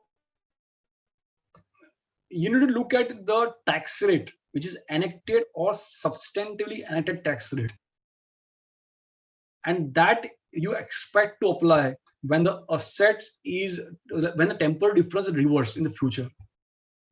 So here I think we discussed that if the tax slab is at average tax rate, which is generally in case of individuals where there are tax slabs are there, so in that case you can take an average tax rate. However, in case of the business people, generally it is not a tax slab, so then you can take the applicable tax rate here. Expected manner of recovery and settlement of carrying amount of its asset liability. So you need to look at also the what is the expected manner. So which tax rate is to be used? If there are two separate tax rates in case of the sale of asset and use of assets, then I need to consider my expected manner of tax which I may be required to pay, and that tax rate I have to use for the purpose of my measurement of tax. If recovery through sale, then I need to use the tax rate which is applicable for sale. If it is recovery through use, then I have to apply the tax rate which is applicable in case of use. If there's a revolution, and then I may have to look at the tax rate which is. So ultimately, if you look at the overall understanding, it says that whenever the temporary difference is created, you need to look at in which year and how the tax will be paid or settled in the future. And whatever tax will be applicable at that time, that tax rate you have to consider for the purpose of measurement of your deferred tax asset liability. And one more thing, it is not to be discounted because this is not to be done at present value, even if it may originate, it may reverse after 2 years, 3 years, 5 years, but it is not to be discounted, specifically mentioned under standard. Presentation of deferred tax asset or liability in balance sheet, set off of DTA and DTL. So it says that when you have a legal right to offset, and if you intend to offset, then your current tax asset and current tax liability can be offset. For example, a company has one tax jurisdictions and assets and liability both can be offset, which happens in general in case of the standalone company. If it's an Indian company, there is a tax which arises from Indian standalone company and tax which is paid for another company, they both can be set off. So the current tax asset, current tax liability can be offset because of I have to file only one ITR and then I can do it. In case of my consolidated financial statements where I have a separate tax jurisdictions of subsidiary associate joint ventures, in that case, deferred tax assets of my holding company and deferred tax liability of subsidiary company cannot be offset. But they both are in the different tax jurisdictions. So offset of DTA and DTL has two conditions. One, there's a legal right to offset, and second is entity intent to offset. When these both conditions fulfilled, in that case, yes, it can be offset. Otherwise, you have to show both separately. The approach for determining income tax, I think current tax, we discussed that is basically based on your applicable income tax jurisdictions. What are the provisions are mentioned in that particular thing, that you have to do it. As far as deferred tax is concerned, as we are covering the short summary of what we discussed, as far as deferred is concerned, there's tax base, carrying amount, compare carrying amount with tax base. Difference is called temporal difference. The temporal difference can be DTA, it can be DTL. When you do tax rates, so you have to look at enacted or substantive enacted tax rate for measurement of temporal differences and create DTA to the extent it is probable. There are principles of offsetting that also you have to consider when you want to offset DTA with the DTL. Now let us look at the major difference between AS and IndAS. The basis is different, as I told you earlier, that under Indian GAAP it is called income statement approach. Under IndAS it is called balance sheet approach, where temporal difference comes into picture. Deferred tax on revaluation of assets. Under AS, as it is income statement approach, if there's a revaluation, there is no deferred tax is created because under income statement approach there is no impact on my profit. So accounting profit and tax profit both remain same. As far as Ind AS is concerned, we compare the carrying amount with the tax base. Carrying amount is increased, tax base is not, which is going to also change in the future. Hence, we need to create deferred tax also on revaluation surplus. That is difference. Deferred tax on business combination and Indian GAAP, it does not create any, because under Indian GAAP again principle is of the profit and loss approach. The assets and liabilities fair value is increased, but there is no impact on the profit and loss account. Under Ind AS, the carrying amount tax base is different, so we need to create deferred tax on that.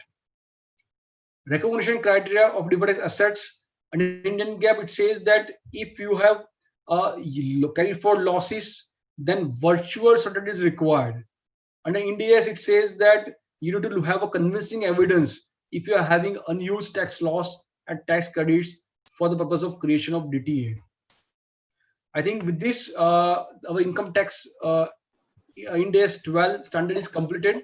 Now we can look at your questions. Thank you. Okay, I think. Thank you, Chintan bhai. Bagila ji, tamare Yes, sir. share karo upar se questions, because my questions. Yes, sir. So I will read out, karo chu. I will read out, sir.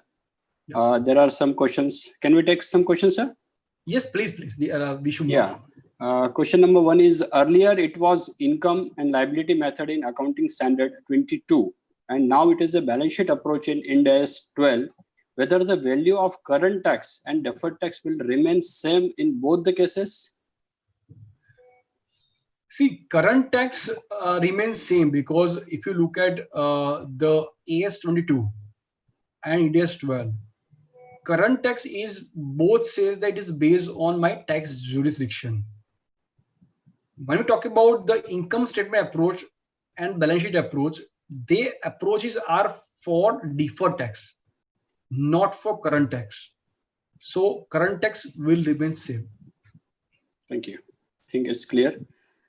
So second question is, losses of previous year as well as current year is also considered for deferred tax? Losses of previous year, yes. See, basically, whenever the loss is created, at that time you will definitely create deferred tax. And as far as the balance sheet approach is concerned, we look at what? We look at the accumulated cumulative losses. And then on cumulative losses, we create a deferred tax. And then in opening, if the deferred tax is not created, the impact will come in. If in the opening deferred tax is created, then basically only the basic differential amount will come into the current year. So you need to create cumulative impact, because it's a balance sheet approach. In the balance sheet approach, we need to look at the closing balance. On closing balance, we need to create deferred tax, and then from that we need to reduce the opening, and then the resulting is my charge in my P&L account, or charge in the OCI, or charge in the current year. Thank you, sir. Third question is how to account for a change in income tax rate, whether it should be applicable on old or on opening balance. Right. So that's a very good question. Basically, as I discussed, that we need to apply enacted or substantive enacted tax rate. Now, what happens that last year again, Income Tax Act has come into picture, wherein they give the option where I can go for the reduced tax rate with not taking some allowances, and that was not there in the opening. So in the closing, it was there. So here the approach is a balance sheet approach.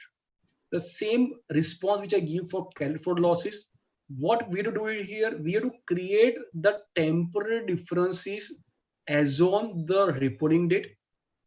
On the reporting date, all temporary differences, you have to apply the enacted or substantive enacted tax rate as on the reporting date, and then you reduce opening. So all opening are also being changed with respect to this differential impact. So your opening tax rate was at 35%, closing tax rate at 30%. So the impact of all opening temporary differences just still outstanding are also given in the current period. Thank you, sir. One more question. What will be the tax base for investment property claimed under income from house property as per tax law? As per tax law, see, this is a particular topic is on accounting standard, Ind AS 12. So I'm not touching upon the provisions of tax law and on that. Right. One more is, if land is revalued and not meant for sale, then what will be the treatment? Right. So if the land is for revalue and is meant for sale, now question which you have to ask yourself is that when the land is sold in the future, am I required to pay tax as per the capital gain, or I do pay tax as per my business profit? So if I do pay tax as per capital gain, in that case, the tax rate, whatever tax rate is applicable, that tax rate I have to use. However, as per Income Tax Act, if that particular sale is being treated as a business sale and business profit is there, and I do pay tax as per the business profit, so that tax rate. So ultimately, what we are looking at the applicable tax rate when that particular asset is sold. Whatever tax rate is applicable at that time, that tax rate you need to consider for the purpose of computation of deferred tax. Right, sir. If the company has a huge accumulated losses, then in such cases, it should the DTA created in earlier year should be reversed. Yes, this point was partly covered during my earlier question answer session, because I said that you need to look at your closing accrued losses. Now, for example, you create a deferred tax assets on opening, assuming that it is probable. But now in the closing, when you're creating deferred tax asset, you assume that now the loss is very huge. It is accumulated very high, and the probability which was there earlier is now not there. So in that case, their DTA will be reversed during the current period from the opening. So how it will be done? You are going to compute deferred tax asset, what should be closing DTA as on the reporting date. And then the difference between these two is nothing but the reversal from the opening, because the probability criteria of reporting date is not being self-fulfilled. So, thank you. Some more question. Sir, what if two entities are considered in single operating segment? Will it be set off? The set of criteria says that there are two conditions. One is legal right to offset. Second is entity intent to offset. Now, you would ask question to yourself, do you have a legal right to offset? As you mentioned that there are two segments of one company. And as per the Indian income tax law is concerned, the income tax return is being filed at the entity level, not at the segment level. So when you ask question to yourself that whether you have legal right to offset between two segments, answer is yes, because the income tax return is being filed at the entity level. So whatever is being done at the income company level, that has to be considered as ITR is filed at that level, and accordingly you can offset. Thank you, sir. So deferred tax on loss for the year and earlier years, if not considered in earlier year deferred tax working. Yes, so I think maybe there are a lot of questions on laws, which I understand that it is practical situations and which is being like maybe everybody is facing this issue. So the most important thing and most advantageous beneficial for all of us for here is that it is a balance sheet approach. So something is wrongly done, not done, something is not done properly, or something was tax rate is changed. So we don't have to worry much. What you have to do is that step one, look at your closing balance sheet. On balance sheet date, whatever accumulated losses, on that, what should be your DTA? That DTA should be there, and then you minus the opening, and then it is the tax income or expenditure of the current period. So look at your closing, and that closing should be in your balance sheet DTA, and the rest will be in your P&L account. Right, sir. Two more queries, sir. In the example, 80,000 was relating to December 2018. Why is it then adjusted from 1,50,000 profit for December 2019?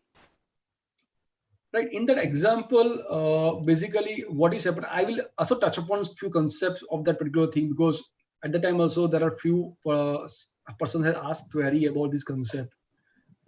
See what happens that when I consolidate my subsidiary associate joint ventures, at that time I am also accounting the profit in my books of accounts. When that particular subsidiary or associate joint venture, they will distribute the profit to me. In that case, dividend will accrue to me in the future. So when that dividend will accrue in the future, I may have to pay tax on that. Today, 80,000 rupees is not being declared. I'm not exactly sure 80,000 rupees or 70,000 rupees, but the dividend which is being declared today is already shown as income on which the tax is already included in my financial statements.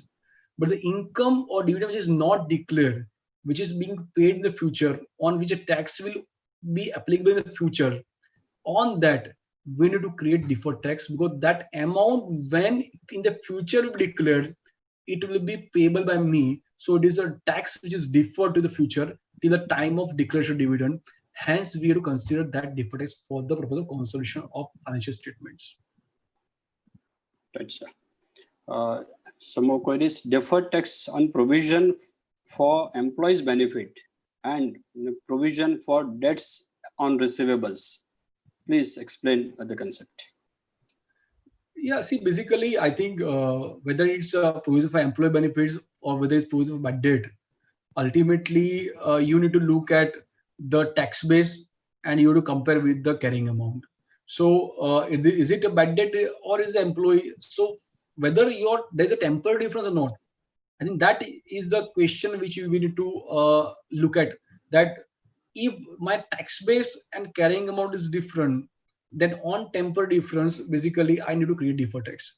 Now going to further on that, so provision for employee benefit, when you take the example, so if my tax base is different, my tax base is same and carrying amount is same, then there is no temporary differences. However, if some amount is payable or some amount is deductible the income tax in the future, which I have taken earlier, then obviously my tax base will be different. So in that case, temporary differences should be created. Same way for bad debt. So ultimately, what is happening is that the amount, whether the amount is deductible or not, amount is taxable or not, as per tax jurisdictions and as per the P&L, if there is a difference in these two aspects, then there will be a temporary difference, unless until it is kind of a permanent difference. Right, sir. If during the year there is a profit, but in first quarter there is a loss, is deferred tax has to be created in quarter? Right. So for during the year there's profit, but in the first quarter there is a loss. Okay. See, basically it is on reporting based. As I again come to the one very important thing, that it is a balance sheet approach. You are finalizing a quarter to quarter. So let us take the in first quarter Q1 2021. When I'm finalizing my limited review on 30th June 2020, there is basically a profit. So I will not create difference on that. In Q2, again there is accumulated losses. Or in again, what will happen in quarter wise, you are not going to look at only the quarter, because taxation is not quarter wise. Taxation is also looking into the whole year situations. In Q1, you're not sure of basically whether in the Q2, Q3 there will be a profit or loss. So on Q1, when you do estimation of the full year, and you have estimated that what will be my tax impact on that, and then you have done it. In Q2, Q3, Q4, or all quarters, all reporting, you will do estimation for the full year. Why full year? Because for the purpose of income tax, you need to look at the estimation of for the full year, and then you to provide based on the taxation in your current quarter.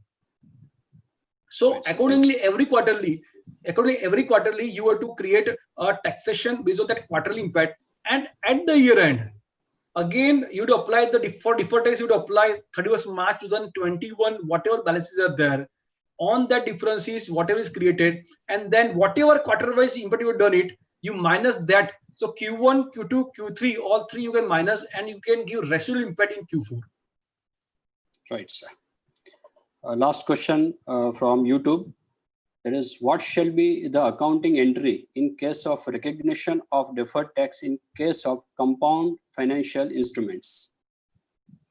Yes. So as I discussed that basically compound financial instrument under Ind AS 109, it says that you need to classify into two parts. One is liability and second is equity. 100 rupees is my compound financial instrument amount. 30 rupees is my equity. 70 rupees is my liability.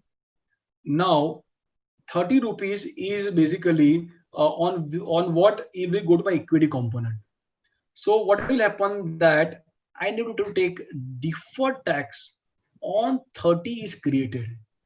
So equity account debit. Why equity account debits? That is the component which will go along with the component. Component goes to where? In equity. So in other equity, there is a component of compound financial instrument, or equity of the compound financial instrument is component. So other equity account debit, that means that component account debit and credit to deferred as liability. That is the general entry which you have to pass for that. Thank you. Thank you, sir. Thank you so much. We will reassemble around 12:55. That is after 5 minutes comfort break. Thank you, sir. Okay.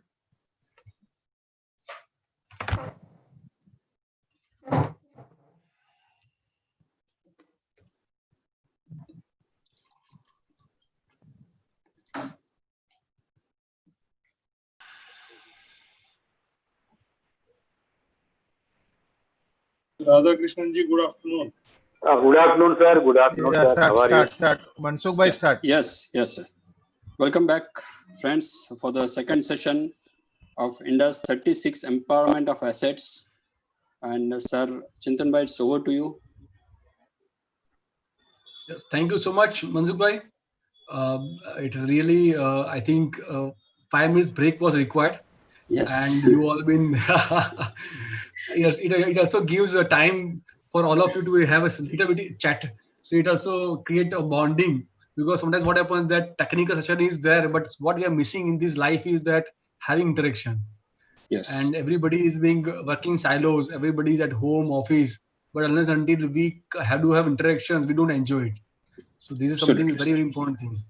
Yes. Now let us move to our Ind AS 36. I will share my presentation on 36.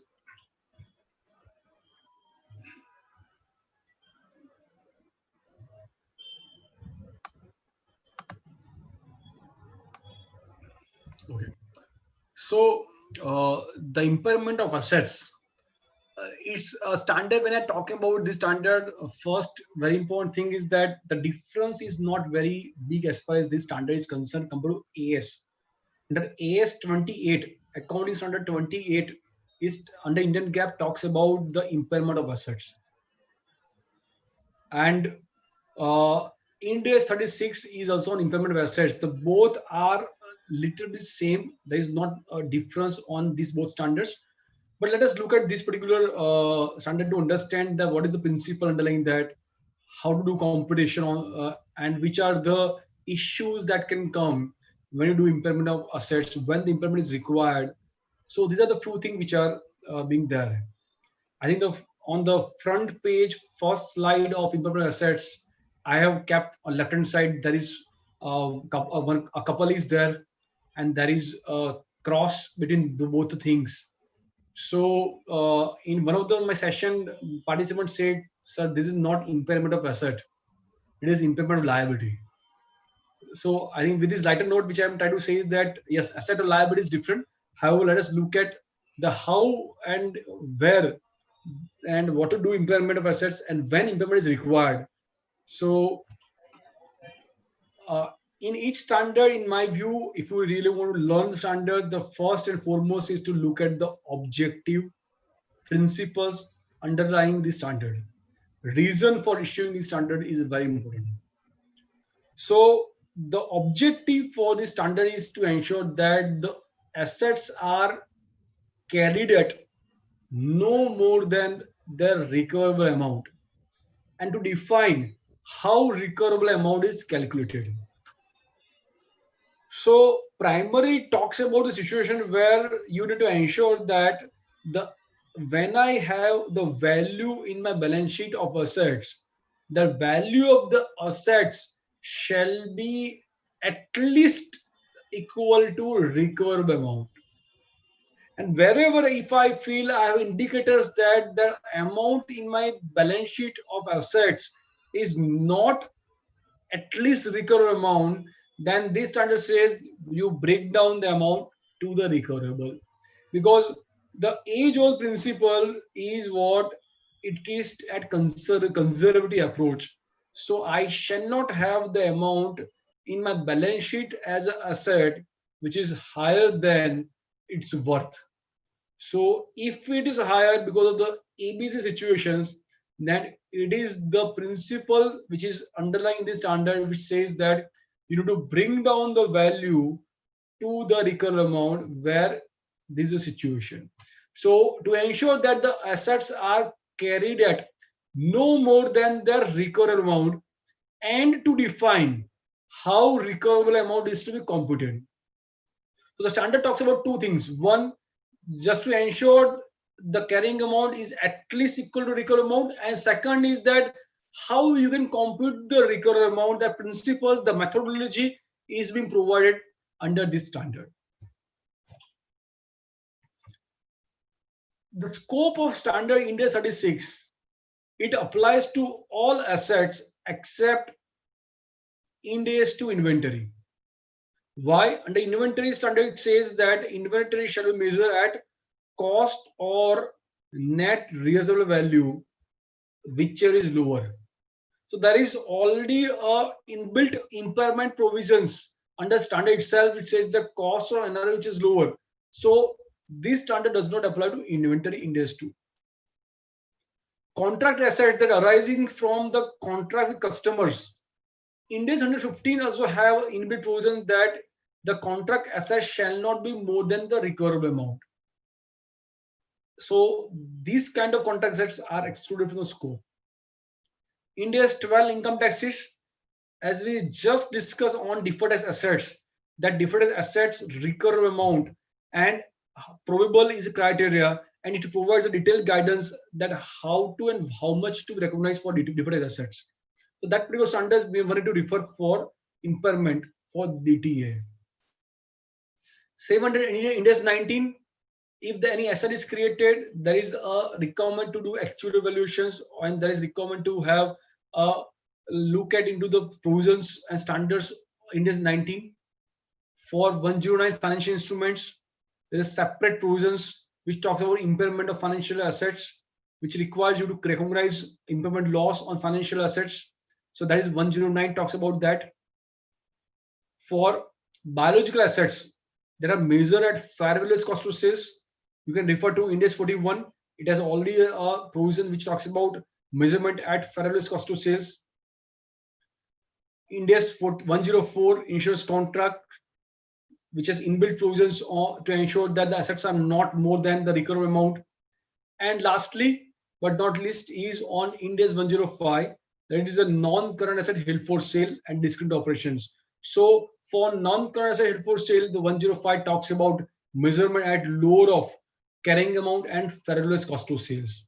So in all these standards which are excluded from the scope, in all these standards, there's inbuilt provisions to ensure that the amount of the assets are not more than recovery amount, and they provide a detailed guidance, detailed methodology, detailed principles to talk about the impairment. That's the reason why these are scope out from Ind AS 36, and for rest all other assets we need to apply Ind AS 36.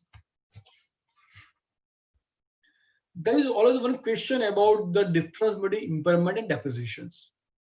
And this slide I added after my interaction with in one of the session which in IFRS certification course, where the participant asked me question that what is the difference between impairment and depreciation? Yes, obviously when you look at the primary, it says depreciation is on the use, basically on remaining useful life, the amount is depreciated, amortized, and as the asset is being used, there is charge for use. And as far as the impairment is concerned, impairment is with respect to the sudden loss. That is what is done. So impairment is diminution in the value of asset otherwise than depreciation. And depreciation, the objective is to charge the cost of assets over its useful economic life. Under depreciation, the matching concept is being applied. Under impairment, the objective is to bring down the carrying amount to its recoverable amount. It is more of like prudence concept. However, when you look at depreciation, it is more relevant with respect to the use of asset. The charge to profit loss over the use of asset is the depreciation.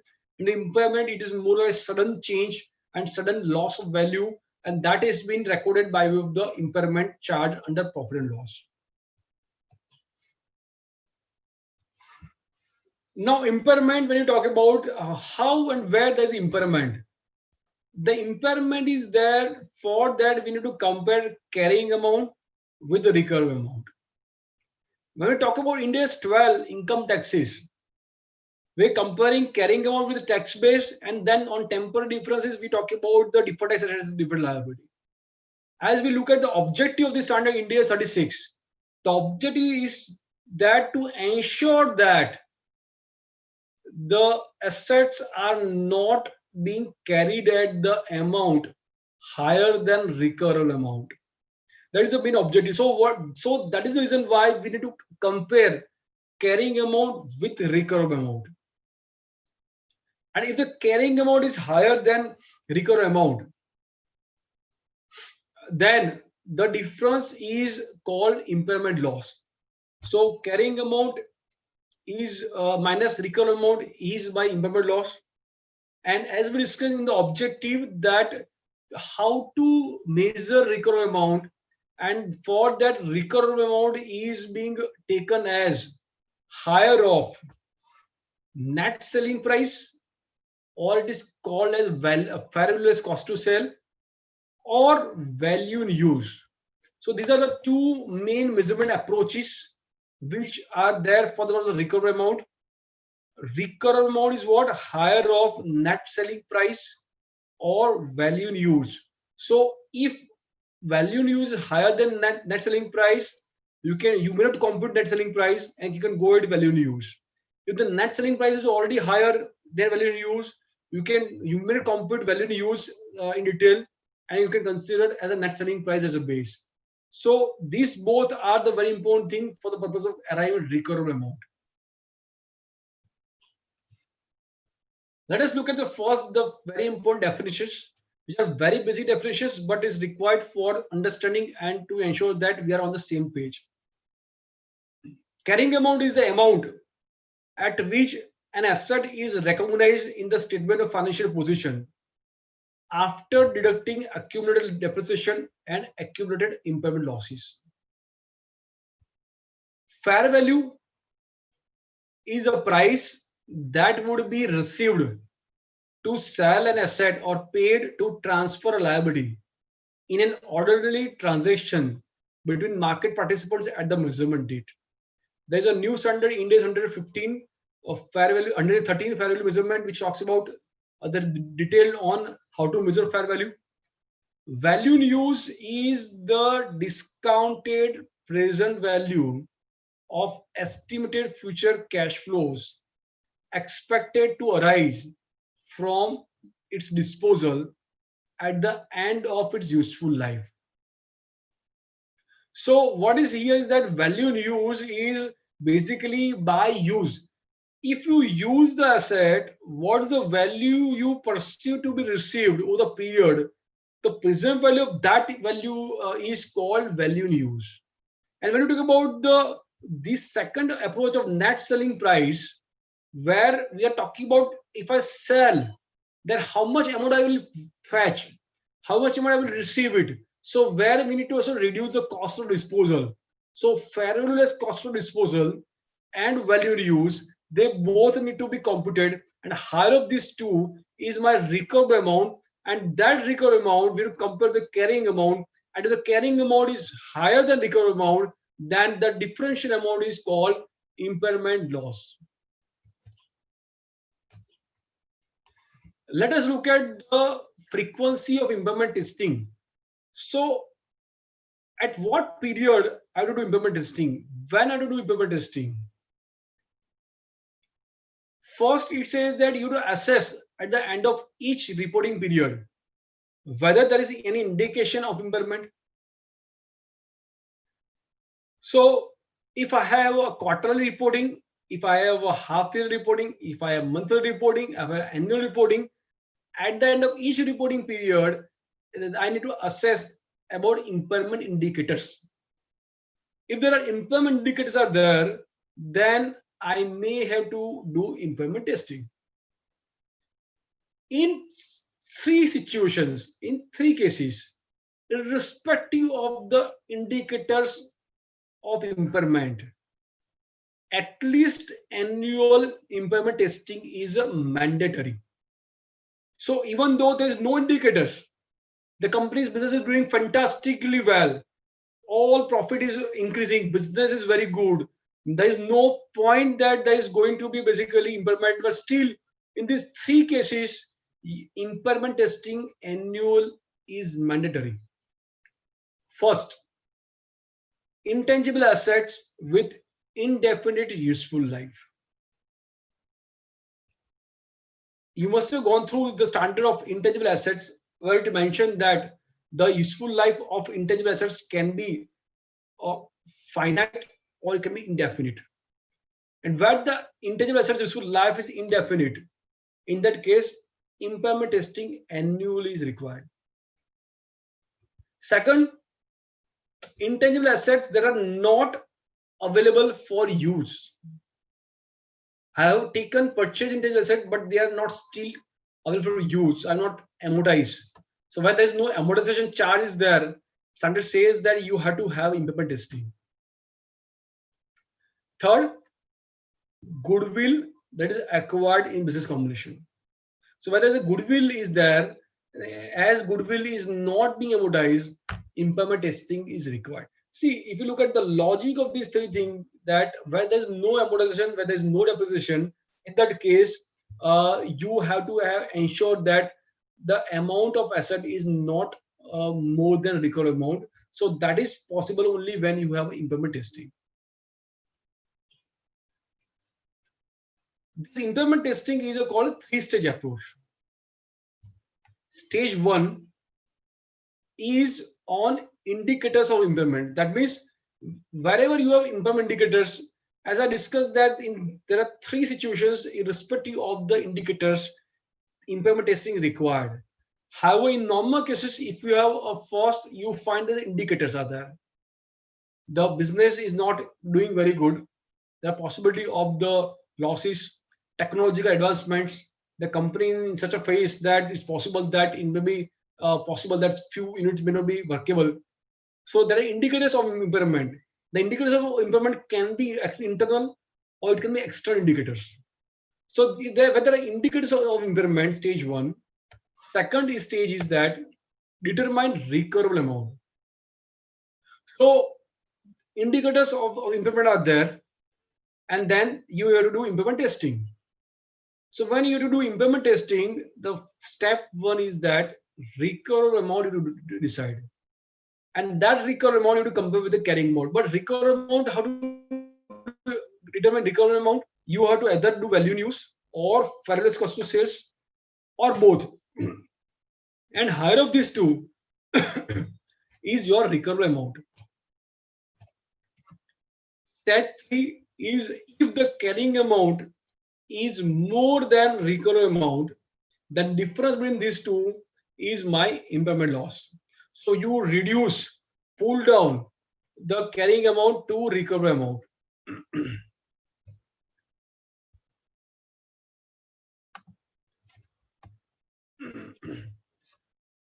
Let us look at indicators of impairment. As I discussed that except the three situations which I mentioned specifically, where at least annual impairment testing is required. However, in all other cases, impairment is required to be done where there are indicators are there. Indicators can be external or it can be internal. External indicators, example is that where the market value declines rapidly. There may be some reason behind that. There are negative changes in technologies, market economy laws which is affecting the business, increase in market interest rate drastically, company's stock price is below book value, internal sources, obsolescence or physical damage, asset is a part of a restructuring or held for disposal, worse economics performance than expected. See, again, there is possibility that one of the indicators may be there. It doesn't mean that you have to do impairment testing. These all are indicators, and based on the all indicators, you have to come to conclusion to whether impairment testing is required or not required. One of the few small indicators may not mean that there is a need to do testing, but yes, it gives you a basis to consider that is there a need or not. So external indicators are with respect to the economy, environment, legal, business, which is technology, and internal indicators are with respect to the assets or the position within the company. That these are the indicators which will provide you the ideas, guidance about whether implementation is required or not required. Let us look at one case study to understand this point. Entity A, located at Singur, is a major supplier of auto manufacturers X Limited, and its year end is 31st March. In April 20, X Limited announces the closure of its plant at Singur in 18 months' time. As a result of this, Entity A's plant and machinery dedicated to supplying X Limited will have a remaining useful life of only 18 months. In addition, the company's factory premises may be impaired as they have no alternative use. Determine the impact of A's financials for the year ended 31st March 2020. See here what happens that this is a subsequent event because my year ended was March. However, this happens in April. The subsequent events, we need to refer the standard Ind AS 10, which says that it can be adjusting or non-adjusting event. If the event that happens subsequently where the condition is not existing as a reporting date, then they are called unadjusting events. Only one exception to that is that in case of going concern, assumption is not there. In this case, looking into the situations, the going concern is vitiated and possibly the company may not be going concern. So in that case, even from March 20, the impairment testing is required to be done. And if there is a huge impact on the financials of impairment loss, that need to be computed and provided for. Let us have a very basic understanding of how this formula works. As we discussed that first there will be a carrying amount. Carrying amount is nothing but a cost less accumulated depreciation and impairment. The carrying amount comes to 600, 1000 minus 400, 600. We need to look at recoverable amount. For recoverable amount, it is a higher of fair value cost to sale and value to use. If the higher of these two comes to 900 rupees, recoverable amount is higher, carrying amount is lower, there is no impairment loss. However, in the second situation where the carrying amount is 600 and recoverable amount is lower, 400, then the impairment loss of 200 will be there. Now let us understand how to measure and arrive at the recoverable amount. First point of recoverable amount is fair value cost to sell or determining net selling price. As the particular definition or meaning itself provides the fair value less cost to sale. So you need to determine the fair value, and from the fair value of the assets, any cost of disposals which is going to be there if I want to sell it, that need to be reduced to arrive at the recoverable amount. So as far as recoverable is what, how much amount I can fetch. So amount which is required to be incurred for selling and the selling cost, it is to be reduced from fair value. Then only I know what amount I can recover. So first is fair value, second is cost of disposal. Fair value, how to determine selling price of fair value? So if there is some binding sales agreement that is based source of evidences, then you can refer to the price in the binding sales agreement, and that is your fair value.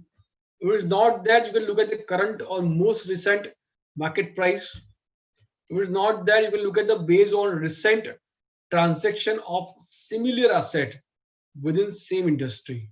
So these are like hierarchy of determining fair value.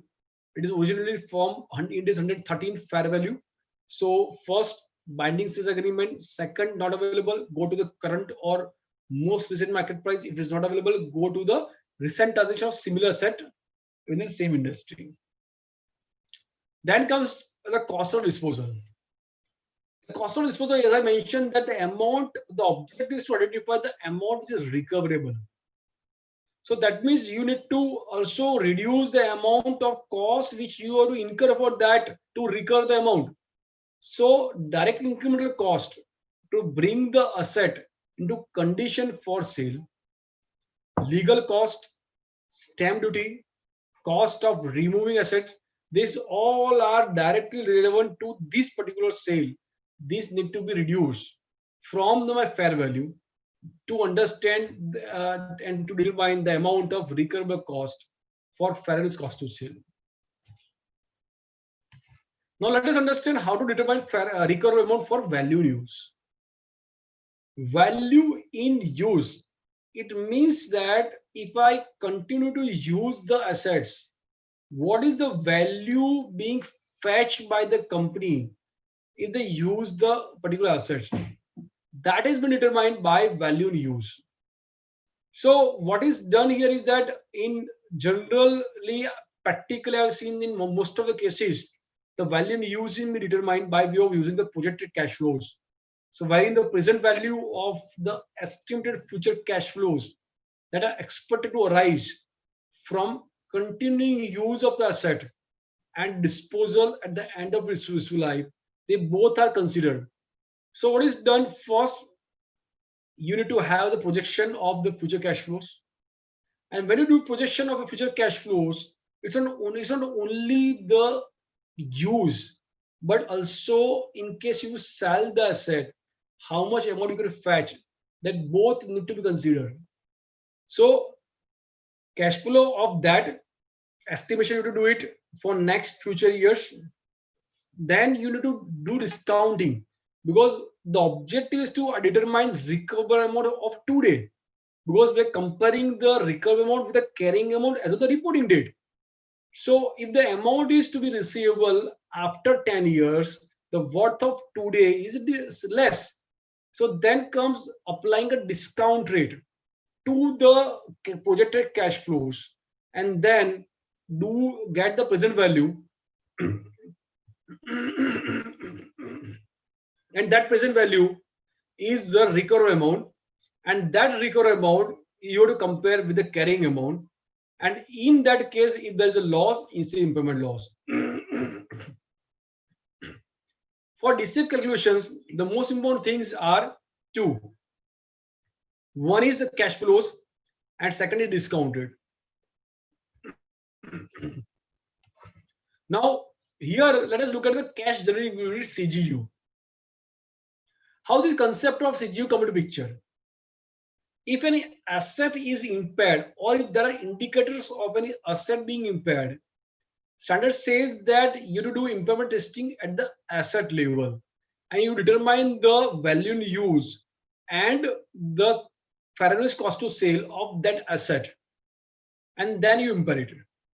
However, if that asset is not being functioning independently, but that asset is being functioning, or the value of that asset is coming out from the other similar operating assets which together function for deriving the value, then it says that impairment testing should be done at the CGU level. Because if I just do the recovery amount at the asset level, that may not be true, because the asset is not generating value by itself. It is depending upon a lot of other assets and liabilities in general. And at the group level, we need to look at the recovery amount. So cash generating unit is defined as the smallest identifiable group of assets that generate cash inflows from continuing use, that are largely independent of the cash inflows from other assets or group of assets. So again, the object is the smallest identifiable. So as far as the asset is itself is generating, it is asset itself. If the asset is not generating, but then what is the next level at which they are able to generate independent cash flow? That next level is the smallest identifiable group of assets that generate cash inflow from continuing use, that are largely independent of the cash inflow from other assets or group of assets. So your impairment testing shall be done at the CGU level for determination of value use and recoverable amount. Second point which come to mind is on allocating goodwill to CGU. If a company has acquired another company or a division of another company, then there may be a goodwill. Now, when the goodwill is arising in the books of accounts of the acquired company, then this goodwill is what? Goodwill is the amount which is extra paid. Now, extra paid is what? Because the company expect to get the benefit from the synergies of combinations. If that is the situation, then for the purpose of doing impairment testing, if you keep the goodwill out and then you do testing at other level, it is not correct. Because ultimately goodwill need to be allocated to the particular operation, particular CGU, which gets the benefit. Otherwise, goodwill won't be impaired. That the objective of doing impairment testing of goodwill is not met if the goodwill is not being allocated to the particular CGU at which it belongs. So goodwill shall be allocated to the CGU that gets the benefit of synergies of combinations, and then impairment testing shall be done. So goodwill is allocated to CGU that is expected to benefit from the synergies of combination. Each unit or group of units to which goodwill is allocated shall represent lowest level within the entity at which goodwill is monitored for internal management purpose, and it shall not be larger than the operating segment as determined under Ind AS 108.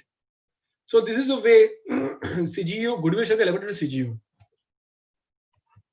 Let's look at one example to understand that what is the CGU level. Jet Airways providing flight services under contract with Airport Authority that requires a minimum service on each of the 5 separate routes. Assets devoted to each route and the cash flow from each route can be identified separately. One of the routes operate at significant loss. Identify CGU for impairment testing. Now what happens that for these kind of companies, they may have to fly from lost routes as a condition for them to get the profitable routes. So like Mumbai, Delhi is a profitable route. However, moving from some small city to the Mumbai may not be profitable, but however that is required because the government wants to have connectivity across the country. So the company is operating on that loss route because they feel it's condition which is required for them to operate on the profitable routes. So in that case, we cannot have that CGU at each route wise because they both are in together to be seen for the purpose of impairment testing, and then the whole company may be a CGU for the purpose of the impairment testing. Because the entity does not have option to curtail any one of the route, the CGO of each route is the company as a whole. Electro Limited is a vertically integrated electricity utility. It has 3 distinguishable business: generation, distribution, and supply. There are active markets for the output of generation and distribution businesses. The generation business sells power to the distribution business, which distributes electricity to the supply business. Internal transfer pricing approximates market price. Identify CGU for impairment testing. Now, company has 3 separate verticals, and at the end, the company sells to third party only for the last vertical. So, generation, distribution, and supply 3 verticals. Now, all these verticals have a separate asset, separate operations, and there can be a possible have internal transfer pricing. So each separate vertical is a separate CGU for the purpose of consideration of impairment testing. Goodwill. I think as we discussed that allocating goodwill to CGU is very critical. And when we talk about this impairment testing, in 3 cases, annual impairment testing is compulsory required, which includes goodwill. So for doing goodwill, you need to allocate, because goodwill cannot be tested separately. It is based on the particular operations, it's based on the particular business. So first step is to allocate goodwill to CGU. Now second comes picture is that in case if there's a disposal, I have goodwill of 100 rupees, which are allocated to the CGU A. Now the company wanted to dispose of the CGU A. So in that case, that goodwill will also be disposed of, goodwill will also be removed as the CGU A is disposed. Why? Because the goodwill has a value with respect to only the CGU for which it is holding and for which the value has been created. So once the CGU A has been sold, obviously the goodwill which is corresponding to the CGU A will also be disposed of, will also be considered as a disposed of as part of the operation which is being discontinued. Reorganization of reporting structures. The company CGU A, CGU B, and the goodwill was allocated to CGU A first. Now company has classified certain part from CGU A to CGU C. Now in that case also the goodwill need to be again reallocated from CGU A to CGU C.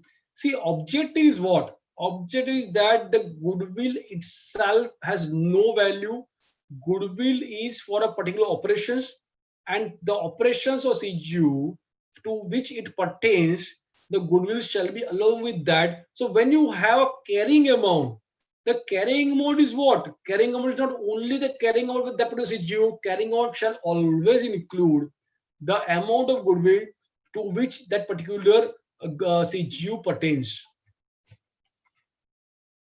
Testing CGU with goodwill for impairment, as we discussed, that ultimately the objective is that when you do impairment testing, you need to first allocate goodwill to CGU.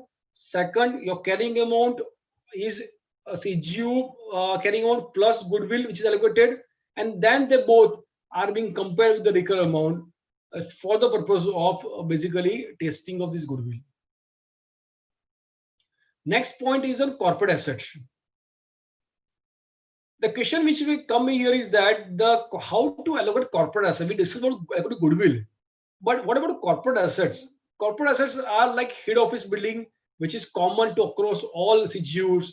So the standard says that in case if you are able to allocate on reasonable and consistent basis the corporate assets which are common to CGUs, you please allocate it. However, in case if you are unable to allocate that particular thing, then in that case you have to do CGU goodwill impairment testing at the CGU level and also at the company level for the purpose of doing impairment testing.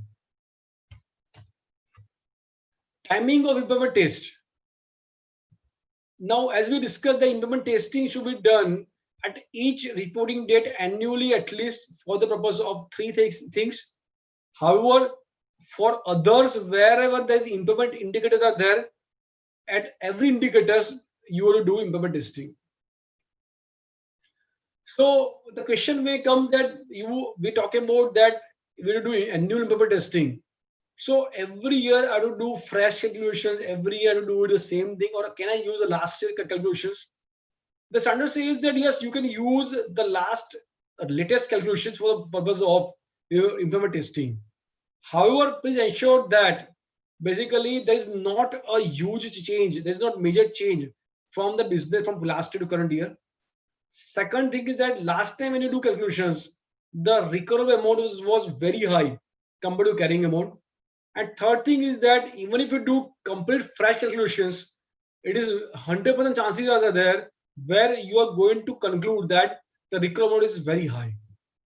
So if these 3 conditions are fulfilled, in that case, you can use last year's calculation as a base, and then you can do comparison so that very easily the annual impairment testing can be done. Let's look at a case where a CGU was reviewed for impairment at 31st March 2019. and recoverable amount estimated at rupees 3 million.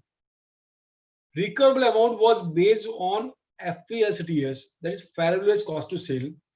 Goodwill of 6 lakhs has previously been allocated to CGU and is not impaired at 30th March 19. In 2020, part of CGU is disposed of for 22 million net of disposal cost. How it will affect goodwill? I think the principally what we discussed that the goodwill is allocated, and wherever some part is disposed of, that particular part of goodwill also will be go off the balance sheet.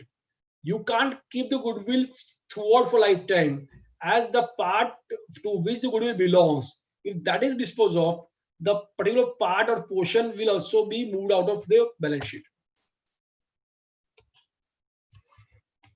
Now let us look at the process of impairment loss. First is that allocate impairment loss to assets in the following order. 1. Goodwill is allocated to the CGU. So first step is allocate goodwill to CGU. Second, basically, okay, so we are talking about goodwill. First allocate goodwill to CGU. Then you do impairment testing. Carrying amount is including goodwill and carrying amount of CGU. Recovery amount is compared with the carrying amount. Difference between recovery amount and carrying amount is my impairment loss. Now, once impairment loss is there, how to and to which asset I have to reduce, that is being measured here. So it's like order of recognition of impairment loss. In the order of recognition of impairment loss, first is goodwill. So whatever amount of goodwill which we consider as a part of my carrying amount, that goodwill is to be reduced. Second, after reducing goodwill, whatever impairment loss remain, that impairment loss is to be reduced by in all the assets on pro rata basis. So for example, I have 1,000 rupees of impairment loss and goodwill is 600 rupees. So first my goodwill base becomes 0. So goodwill is impaired. Then remains 400 rupees impairment loss. That 400 rupees impairment loss, that will result into reduction of all other assets which are in CGU. On pro rata basis, I have to reduce pro rata of the carrying amount. I have to reduce the impairment loss. However, second point important is that when you reduce the carrying amount of the asset of pro rata basis, to ensure that do not reduce the carrying amount of any asset below the highest. So when I reduce the pro rata, it doesn't mean that I make it 0. Do not reduce below the highest of the asset's net selling price or value in use and 0. So higher of these three, say I should reduce below that. So ultimate objective is to identify which are the culprit assets for which the value is lower, and you reduce that assets. And for that, there is this kind of proposition is mentioned that you cannot reduce below as the highest of value in use, net selling price and 0. Example of allocation of impairment loss, there is indication that the group of CGUs may be impaired. There is impairment loss and allocate impairment loss based on the details of impairment testing as provided below. Goodwill's carrying amount was 600. CGU A 1000, CGU B 180, CGU C 500. Total carrying amount was 2280. Recovery amount was 1400. So 1400 is my recovery amount. So my impairment loss is how much? 880. 880 is the difference between carrying amount and recovery amount. So 880 is my impairment loss. First, it will be allocated to the goodwill. So 880 impairment loss, 600 first reduction of goodwill. Then there is a 280 that will be allocated in such a fashion that I cannot reduce to the highest of fair value cost to sell, value in use, and the 0. Then 80 will be allocated to CGU B or asset B, and to CGU C 200. So this is the way the impairment loss will be allocated.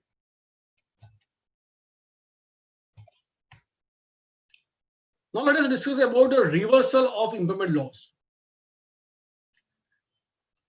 impairment loss, basically, when you give impairment loss, it is based on indicators. It can be internal indicators or external indicators. Then you done impairment testing. Then you arrive at the impairment loss. Now, future, what happens that there are indicators where there's a reversal of negative things. There are positives that are there.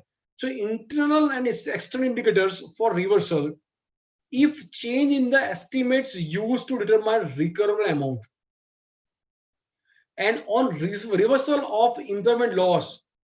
So, for example, there is an impairment loss was 1,000 rupees was recognized, and then there are indicators where there's a reversal is required. If there's a change in estimate, I use the estimation of cash flow is changed. These are estimate change. Then there's a reversal of impairment loss. So how can I re-establish my carrying amount?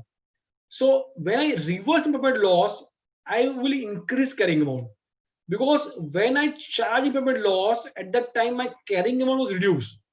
So when I reverse my impairment loss, I have to also reverse my or increase my carrying amount. But when I increase my carrying amount, I have to ensure that had I have not done impairment loss, then whatever may be the carrying amount, that carrying amount I should not reverse or increase carrying amount more than that. For example, there is a fixed assets. Fixed asset is required to be depreciated. Now I have charged impairment loss to fixed assets. So after charging impairment loss, the depreciation is reduced because the carrying amount is reduced. So had I not done impairment loss, what will be carrying amount today? So when I reverse my impairment loss, I should not increase the carrying amount higher than that. At least depreciation amount of impairment shall be there. I cannot reverse beyond that. So any reversal of impairment loss will be taken to the P&L account, except in case of the reversion reserve for reversion model, which is already there in OCI. To that extent, I can set up to my reversion reserve. Otherwise, I have to take to my P&L account. And please ensure and believe in mind that reversal of impairment loss for goodwill is prohibited. Why it is prohibited? Because standard says that under Ind AS 38, intangible assets, self-generated goodwill is prohibited. Now, when there's a reversal of impairment loss, and by reversal of impairment loss, when I create goodwill, it is nothing but the self-generated goodwill. And the self-generated goodwill is prohibited. So reversal of impairment loss for goodwill is prohibited under Ind AS. I think this is what we discuss as far as the impairment testing is concerned, and we can take questions answer.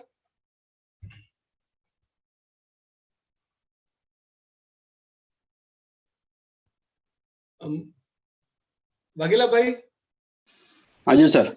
Yes, please. Yes, sir. sir. Yes, sir. Thank you, sir. Can we take some questions, sir? Yes, please. Yeah. What about the loss of profit, nafe mein nuksani, due to time gap between removal of old plant and installation and start of new plants? Loss of, sorry, can you please again repeat? Let me just look at chat. Yeah, loss of profit due to time gap between removal of old plant and installation of new plant.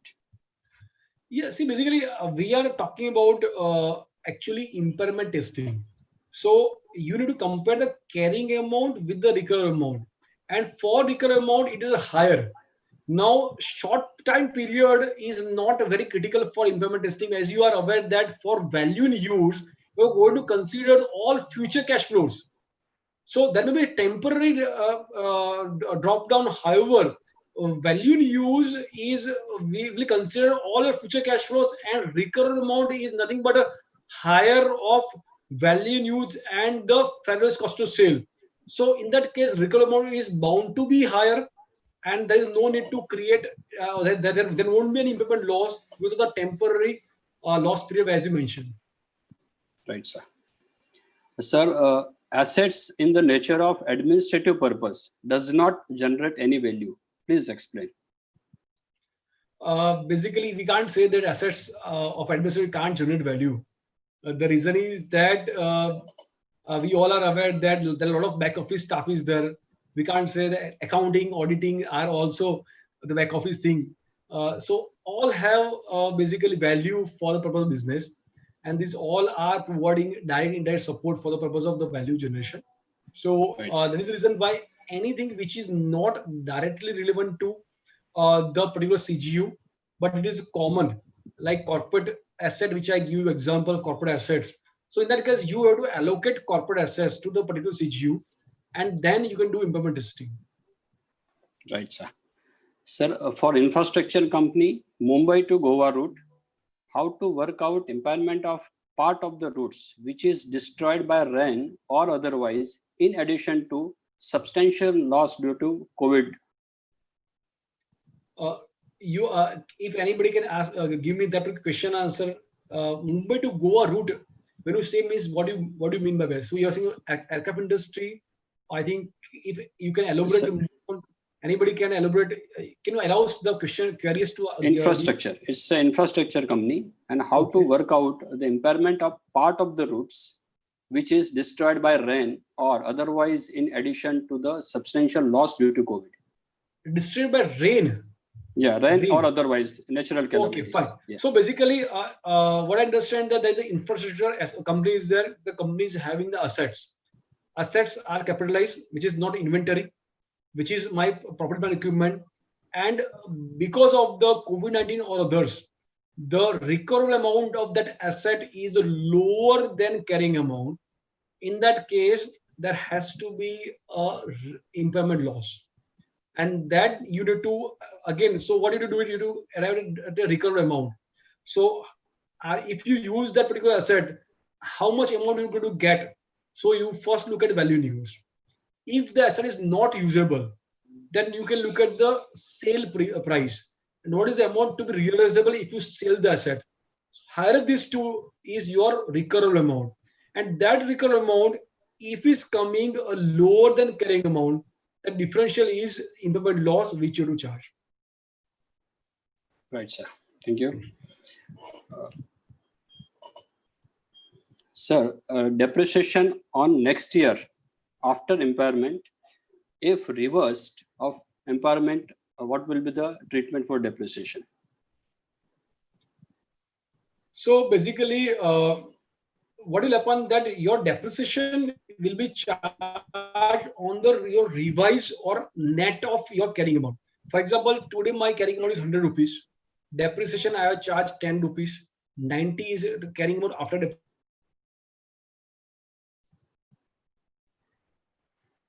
I think we lost the is my carrying amount, which is a net of depreciation and impairment loss. So next time depreciation shall be based on 80. Because depreciation is nothing but the useful life, estimated useful life, or it is called expected pattern of consumption of your carrying amount. So the depreciation shall again will be accumulated in accumulated depreciation, and it will be set off against the carrying amount. Right, sir. Sir, one question related to Ind AS 12, that you replied on current tax remains same in both the cases. That is earlier approach in AS 22 and new approach in Ind AS 12. Whether deferred tax will also remain same under both the cases? No, sir. See, otherwise there is no point of discussion of this standard. So as your question was earlier on current tax, I mentioned on that current tax remains same. Deferred tax will definitely change. And that is the reason why we discuss in detail about which are the main principles, how it is being changed. So this all we need to really look at. So deferred tax will definitely change because this approach is different. But as far as you are talking about practical impact on deferred tax, it may not be very big because if you look at depreciation in general companies, it may not be very big. However, when we move from AS to Ind AS, there are a lot of Ind AS adjustment you provided. So on all Ind AS adjustments, they are in books of accounts. So carrying amount is increased or decreased by Ind AS adjustments. However, in the tax base, there is no change. So on that, you do create deferred tax. So deferred tax will definitely undergo change under Ind AS. Right, sir. What is the treatment for discard of any asset having WDV in books with no realizable value? Discount or discount rate? Discard. What is the treatment for discard of any asset? Discard. Okay. Yeah. Basically, if the discard is or sale or disposal of asset, then obviously it will go out of your books of accounts and the loss shall be recognized. So discard or disposal is governed under Ind AS 16 for particular assets, and then it will be loss on disposal will be recognized. Right, sir. Can you please brief on allocation of impairment of loss between highest and lowest value of CGS? Yeah, so basically, when we take the example of impairment loss allocation, the principle says that step one, we need to allocate impairment loss on goodwill. After we allocate to goodwill, if there are CGU or assets, then we need to allocate to the CGU in such a fashion that ultimately the carrying amount is not reduced below the highest of net selling price, value in use, and zero. Why? Because the objective of impairment loss is to impair or break down the price of the asset which is high. Now, by just doing allocation at pro rata basis, should not happen in such a fashion that some asset where it is recoverable is already good, but still I will bring down because of the mathematical calculations. So at CGU level and at each asset level, we to ensure that the value or carrying out of asset is not reduced below the recoverable amount. Thank you, sir. Sir, can you please explain reversal of impairment again with the number? How much to be credited to profit and loss? Right. Let us take an example that the company has done impairment loss of 1,000 rupees, and the general entry just passed was impairment loss, profit loss account, and credited to the carrying amount of asset which has been impaired. Now the future, basically 200 rupees is reversed because of the external because of the change in estimation which are used there. So then in that case, 200 will be the carrying out debit and credit to my P&L account as a part of impairment loss reversal. So the reversal of the entry which is passed the first time, that is what we do for reversal of impairment loss. Right, sir. Sir, due to COVID-19, plant was shut in the month of March 20. Whether standard prescribed to account for impairment of loss, how the loss of production due to COVID-19 be accounted under this Ind AS? Yeah, I think I understand that there may be a lot of issues and questions on COVID-19. And being a regional council member of WSF ICI, I would like to draw attention to everyone that there is a separate COVID-19 resource page on ICI homepage. On that COVID-19 resource page, you will find a lot of guidance which is provided by ICI for these kind of situations where going concern, subsequent events, then impairment testing, inventory verifications. There is a lot of guidance available. You can refer to that. So there is no separate guidelines available under Ind AS standard for COVID-19. We need to apply the principles which are mentioned under standards. However, we need to be more cautious as far as impairment testing is concerned because of the nature of industry. The nature of industry is such where there are chances of impairment due to COVID-19, then yes, we need to follow the procedures for impairment testing, which is specified under Ind AS 36. Thank you, sir. The same old question, that is Bombay-Goa route. In case of Bombay-Goa route, question, the company has got the right to collect toll taxes. So what will be the treatment as the income earning in Goa route is washed away? Okay, so I think your question is primarily with respect to Ind AS 115 appendix, which talks about service concession arrangement.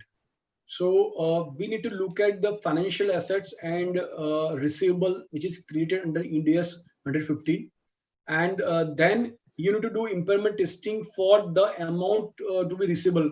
As you talk about Bombay-Goa route, and where the company got right to collect, so you apply Ind AS 115. And right to collect is basically intangible assets. So you have created intangible assets under Ind AS 115. So, so if that intangible asset you feel that the amount is not being impaired, amount is being impaired because the Bombay Goa route is being completely changed. So obviously you to impair, and you to bring down that intangible asset in such a fashion that the amount which is measured or amount which is appearing in the financial statement is not more than recoverable amount. Thank you. Thank you so much, sir, for this excellent and wonderful session, sir. After listening today's session, मैं इतना कह सकता हूँ कि किस कदर शुक्रिया अदा करूँ आपका, किस कदर शुक्रिया अदा करूँ आपका, उसके अल्फाज नहीं मिलते. इंडेस इतने सिंप्लीफाइड ना होते जो आप जैसे स्पीकर ना मिलते. वाह वाह, क्या बात है. So wonderfully done, sir. On behalf of all the association, that is Tax Practitioner Association Thane, Josh Professional Foundation, Tax Friends Association Mumbai, Bhiwandi Tax Practitioner Association Bhiwandi तर्फे आपला मी खूप खूप आभार व्यक्त करतोय sir. GST bar association Varanasi, income tax bar association Prayagraj की ओर से आपका बहुत बहुत शुक्रिया. Association of tax professional Vellore कारपाका मीका नानरी, thank you sir. Legal relief society Kolkata पक्षे धन्यवादा चिंतन भाई, thank you. Last but not the least, thank you all delegates for being with us for this wonderful webinar. Thank you very much. Thank you one and all. It's over to Vijay bhai for future announcement. Thank you, sir.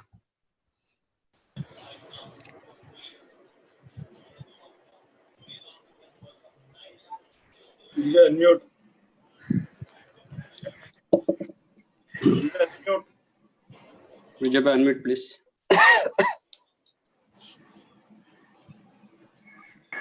Thank you, Mansukh Bhai, for conducting the deliberations beautifully today. Thanks, Chintan Bhai, for the deliberations and enlightening the participants. Looking forward to more from you. And thank you, friends, for joining. The next session will be on next Saturday, 11 to 2, IndAS 40 and 41 by CA Rajesh Modi. Looking forward to see you then. Till then, bye-bye.